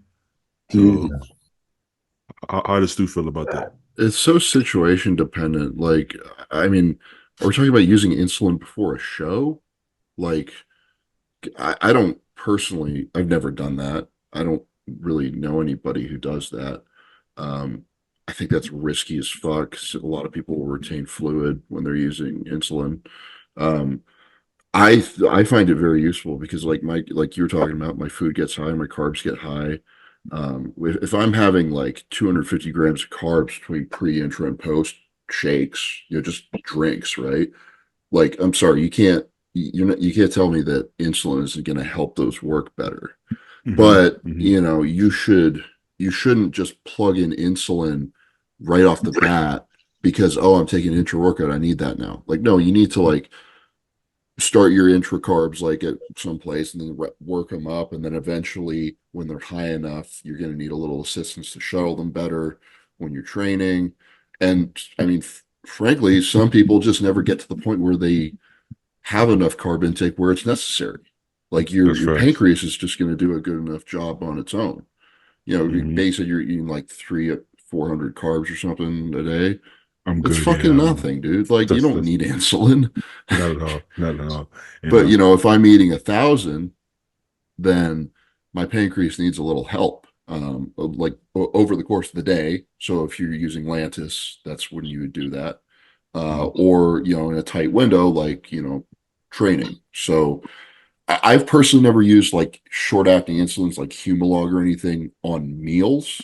I've never done that before. But like pre, intra, post, with all those shakes and stuff, like I usually have pre-workout insulin plugged in my off season, anywhere from like 5 up to 10 units. But again, like I just wouldn't be able to shuttle all those carbs otherwise. Yeah. I know Quint has to bounce, but I want to thank Quint for coming on. I know you have a busy schedule, but thank you for coming on. Hey, we don't got no rules here. As long as short as you can give, we still appreciate you, Quint. Well, I appreciate it. Your check is in the mail. Yeah, your check. I'm gonna send you a check. So I actually have a funny insulin story before I leave. So the first time I ever did it, I used Humalog, right? And Dorian, like I never did it before. Dorian's like, okay, here's the protocol. You're gonna use 4, whatever. He's like, but don't do it until I call you and tell you how to do it. I'm like, yeah, whatever. So he said like 4 units or whatever. Like the unit of measurement was 4. So with the insulin syringe, I would always pull to the 40 to get 4 units. Whoa. With the growth hormone, right? Because that's just what it was. So when I did it in the morning or before my workout, I pulled to 40 and I slammed it in. You did 440 IUs? That's 40 IUs, right? Or 400? 40 units. Listen, I had the craziest pump of my life. That's one thing. But 2, I felt sick. I'm like, man, like people work out like this every day. I remember feeling like I was like kind of gonna fall over and shit. I stopped it. I stopped at A&W. I got a bunch of orange juice. And I got some fries, just some feel good fries. But I drank like 5 orange juices, and I drove for an hour after that too. I had to drive for an hour, and died, man. That's rough. Something similar happened to me, but it was because at the time I was doing Humalog and Lantus. So with the Lantus, I think I was doing 20 or I don't know 30 or 20 IUs. So I pulled the Humalog instead of the Lantus, and I shot it. And same thing. I'm like, I'm feeling this fucking this Lantus is hitting today, boy. Whoa, I don't know what the fuck going on. Ryan Foster did that exact same shit, and he called me because he was doing like I think 50 units of Lantus or something, quite a bit at the time. And he accidentally did the Humalog, and he was like calling me. He was like, Stuart, what do I do? He was like, am I gonna die? I was like, dude, just get a bunch of like grape juice and just chill. You're fine. Yeah. It's actually not, as long as you have the food, it's not as bad as you think. Now, if you were driving when it hits you, you're in trouble. Goodbye, Quint. You're gone. But at that point, I just made it like I made it a cheat day. I had a great time. I ordered cupcakes. Yeah, cheesecake. I'm relaxing. I'm watching fucking movies and shit. But you're kind of like confused. You're not focused. You're like, you're a little, you know what I'm talking about. You get a little dazed. You're out of it for sure. I started sweating. I'm like, whoo, but shit getting hot in this bitch. But yeah, I just had a good time. I just sat there and ate a bunch of shit. But it wasn't. But also, you know how they say the half-life is, I don't know, 15 minutes, and it lasts about if you take enough, that's bullshit. It goes out the window. That shit was in me all day. Like it wasn't like it didn't end after an hour. It was they kept going for like 6 hours because you go low and you keep going. You keep kind of trying to dig yourself back out. But thank you for sharing that story, Quinn. That's a good one. Yeah, man. Yeah, I'll talk to you guys soon, man. All right, stay in touch, brother. Yeah, for sure. Peace out. Good seeing you guys. Peace out, man. Yes, sir. I feel like everyone has one of those insulin stories. I don't have one. Like I haven't fucked up my insulin dosing once. Good. I should do it just to say I did it. Just out. Yes. Sometimes you feel left out. When everybody has this story, and you're like, oh, I never experienced too that. Smooth. Didn't you say that? You said it about something else. I think about like the prep stories, like the crazy low calories and shit. You're like, damn, I wish I had one of those. Pussy, dude. I'm probably gonna be there this year though. Like, we're gonna push the envelope a little further. So now I'm super anal with everything. I don't mix shit up. I make sure there's only one bottle of this and one, because bro, that gets tricky, man. And I'll do the same thing with insulin and Clen, because you know how people use like the liquid Clen. Yeah. Sometimes you say like what do you call it 0.1, and I had a girl take a whole ml, which that one point one would be because it was 200 per ml. I think it would be 40. I want to say 40 micrograms if you did the 0.1. So if you did one, it was like what, 400? Like what does that even equate to? Your math is really fucked up there. But if it's 200 micrograms per mil, then you wanted her to take 20, but she took 200. Oh, yeah, you're right. Yeah, my math was completely fucked up. Yeah, so I wanted her to take 20. She ended up taking 200. And then I wake up, because I wake up pretty late, you guys know, and I see a series of missed calls from this client. I'm like, oh my God, what the fuck? And I answer, and her voice is like cracking. She was like, hey, like my eyes are red. Like she's popping blood vessels in her eyes. And I'm like, what the fuck? She's like, my heart rate is crazy. I was like, yo, go to ER right now. Cause I'm not about to be the next fucking what's that guy? Shelby Jones. I was like, let me not even say it, but Stu said it for me. Dude, I hate the liquid cleanse stuff. If I can help it, I tell my clients to avoid that at all costs. Same with liquid T3 or any ancillaries. I want all that shit to be pharma. Because the liquid dosing, you're talking about microgram dosing, right? There's no way they're getting that shit right. Like it's possible, but they're not. Trust me. I don't think it is possible. You know why? Because this is basically the raws suspended in liquid. So like, well, you're gonna shake it. You shake it, and it's gonna land. All the particles are gonna land perfectly. Like no, some are gonna go to the bottom. So if it's dissolved, that's fine. But if it's in suspension, like that thick liquid stuff, it's not dissolved. It's not homogeneous. It's just like particles, like you said. Just like if you ever took like, I've never used it, but like water-based test suspension, right? You have to shake that shit up, shake up the vial, and dry out, and it clogs the needle and shit, right? I mean, that shit. The dosing is suspect. So like it's not that I don't think it works, because obviously it works. I mean, she almost killed herself, right? But it's that the accuracy of it, and how can I make sure that every bottle is the same? I can't, because if not, every bottle isn't going to be the same. So some jerk off peptide company, they don't care. They're just selling product. They're on the gray market already. I feel like I have a story about liquid Clen, dude. One time I took it on show day with Diazide, and my entire fucking body locked up, and I cramped. Whatever I did, I cramped.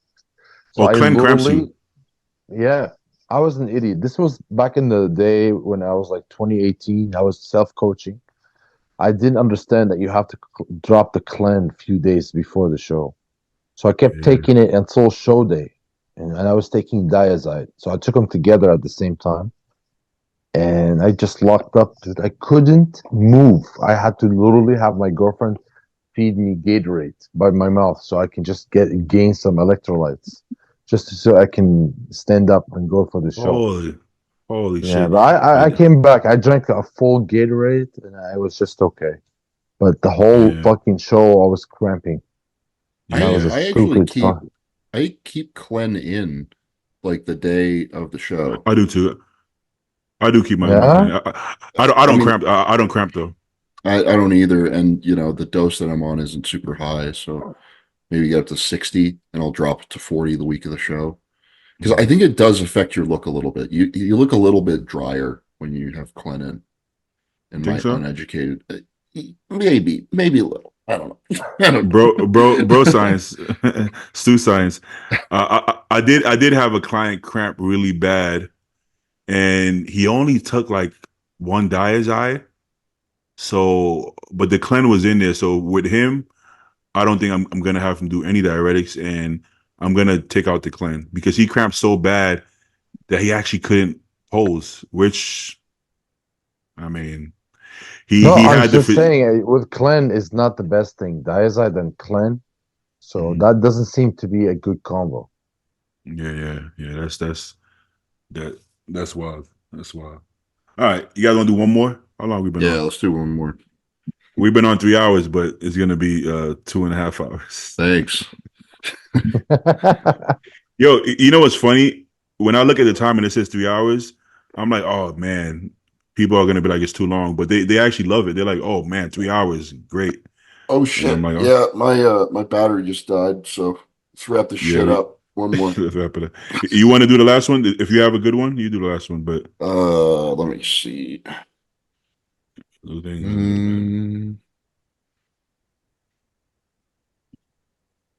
I got one. Unless you got one. I'm not seeing any good ones. I got a bunch. It's just what direction do I want to go? Yeah, you want to do another gear injection question or something else? Okay, sure, I'm down. Injection one. Do you like to pin frequently or infrequently as possible? Some guys pin daily, some guys pin every other day, some guys do insulin syringes. You get the gist of the question. When I'm in prep, even at starting at 10 weeks out, what I will do is I'll get like a 30 ml sterile vial empty, and I'll take 7 days worth of shit, right? And I'll just inject it all straight into this 30 ml bottle, and then shake it up, and then draw out the appropriate volume for each day. And I'll just go to daily injections right off the bat, basically. And they're small at first, and they eventually get bigger. But yeah, that just makes it super easy. It's like something every day I have to do before bed. Because even if I'm doing every other day injections, I will forget sometimes. So shit, bro. I feel like we can market that the stew blend. Stew pre-contest. We could call it the pre-contest stew or some shit like that. Oh my god. Shred stew. Yeah. That sounds I'm gonna start selling that on the black market. Low key. Okay, just give me a cut, please. I got you, bro. I got you. I might actually try that though. That makes it, but I'm so over the filling the bottles in and then going. Yeah, because if you're doing daily shots and you gotta pull 4 drugs out. Can you see me? Yeah, we can see you. Okay, yeah. sweet. Switch battery. Yeah, it gets so boring, man. It gets so old, and you will destroy the rubber stoppers on your vials too. You'll have specks of it floating in the vial. It's fucking gross. That's so true. Yeah. I think I'm gonna do that. I think I'm gonna get a big ass 30 ml bottle, and I'm gonna do that. That's a great idea. Actually, pre-sterilized bottle. Hell, you could use an old empty vial if you have one laying around if it's big enough. That's exactly what I'm doing. Just do 7 days worth of shit. Yeah. For the people listening, it's better to do it from the same brand of whatever you're using, and do not mix brands together because they have different oil base, and that could potentially cause a lot of inflammation in each muscle. So when I do that, and I've done this in the past, I always make sure it's the same brand of compounds. That seems to be better in terms of lumps and just the breakdown process, if that makes sense. Yeah. I think in general, once you find a brand you like, stick to it. Stick to it, because I get people who ask me, "Hey, what do you think about this?" I'm like, "What are you taking right now? It's working great. Why do you have to change it? I just want to try something new." I can understand that if maybe you feel like somebody's getting better, I don't know, better results than you, but if I find a brand I like, I just stick to it personally. That's just, I don't use a bunch of different brands, And there's, and dude, I mean, if you go on the forums, you go on the sites and stuff, like there's been UGLs that have been around for a decade, and then there's ones that pop up and disappear. So What if that tells you anything, if go with one of the ones that's been around for a decade and, hasn't been caught yet and hasn't been caught, underdosing or selling fake shit, and you're probably going to be fine. yeah, me personally, I'm so anal because, like I said, my first cycle was fake gear. I'm so anal that I have to know my supplier personally on a personal level. It doesn't always work that way for everybody, but I happen to know my supplier personally, just because You I know where prefer he it that way. lives. Yeah, I got that just so he can't fuck anything. But yeah, but that makes me feel comfortable because I don't know if some shit happens. I know who to snitch on. Nah, that's fucked up. Oh But shit! but in general, just I think that's good to have that relationship. Just Not everybody can have that. minimize variables as much as you can. In Exactly. every aspect of this sport, that's always a good idea. He cares about me enough that he's not gonna be like, I'm out of master on. Let me just send him some fucking test probe. Because he's invested in my, I would like to believe so, at least. And as far as the question goes, listen, the amount of shit we take, it can't fit in an insulin syringe. So that's out of the question. We're not going to be pinning trend, master on, primo, test, all through a fucking insulin syringe. That can't work. So that's Also, out of the question you don't for want us. to put it that shallow. Like if you're I doing wouldn't want to. like a Oil? 5/8 insulin needle, yeah, you need to put it deeper, like an inch deep. Yeah. Yeah. So It's gonna hurt. One time I did during the cruise phase, I split the test dose in I put it in an instant syringe. I did it like, I don't know, twice a week or something like that. And then when I went into like the shoulder, some of it would seep out and it would burn so bad because it's like in the skin. And I'm like, how do people do TRT in their skin if it hurts that much? It didn't feel good and it had like a lump. I'm like, so imagine people who grab the fat and shoot the test in there.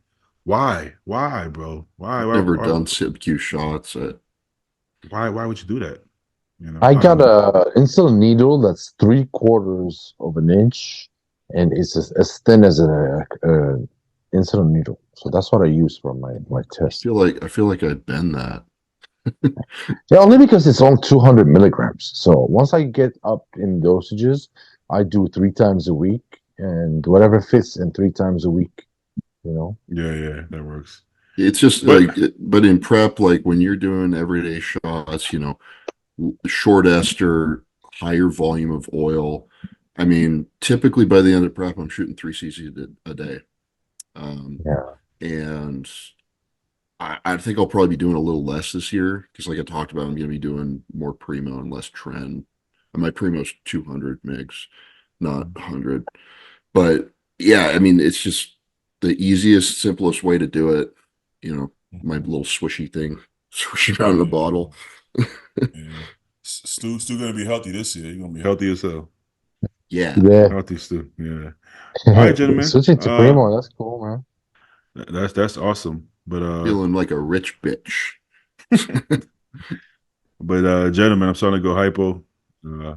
Ken is sweating somewhere. And it's time it's time to wrap it up. But stay on for a couple seconds. It's not gonna be long, just a couple seconds. Right. But peace out, people. We Peace out. we love y'all, and to all the female listeners, we're glad to have women watch us, and we love you guys. We don't understand it, but thanks. Thanks for watching.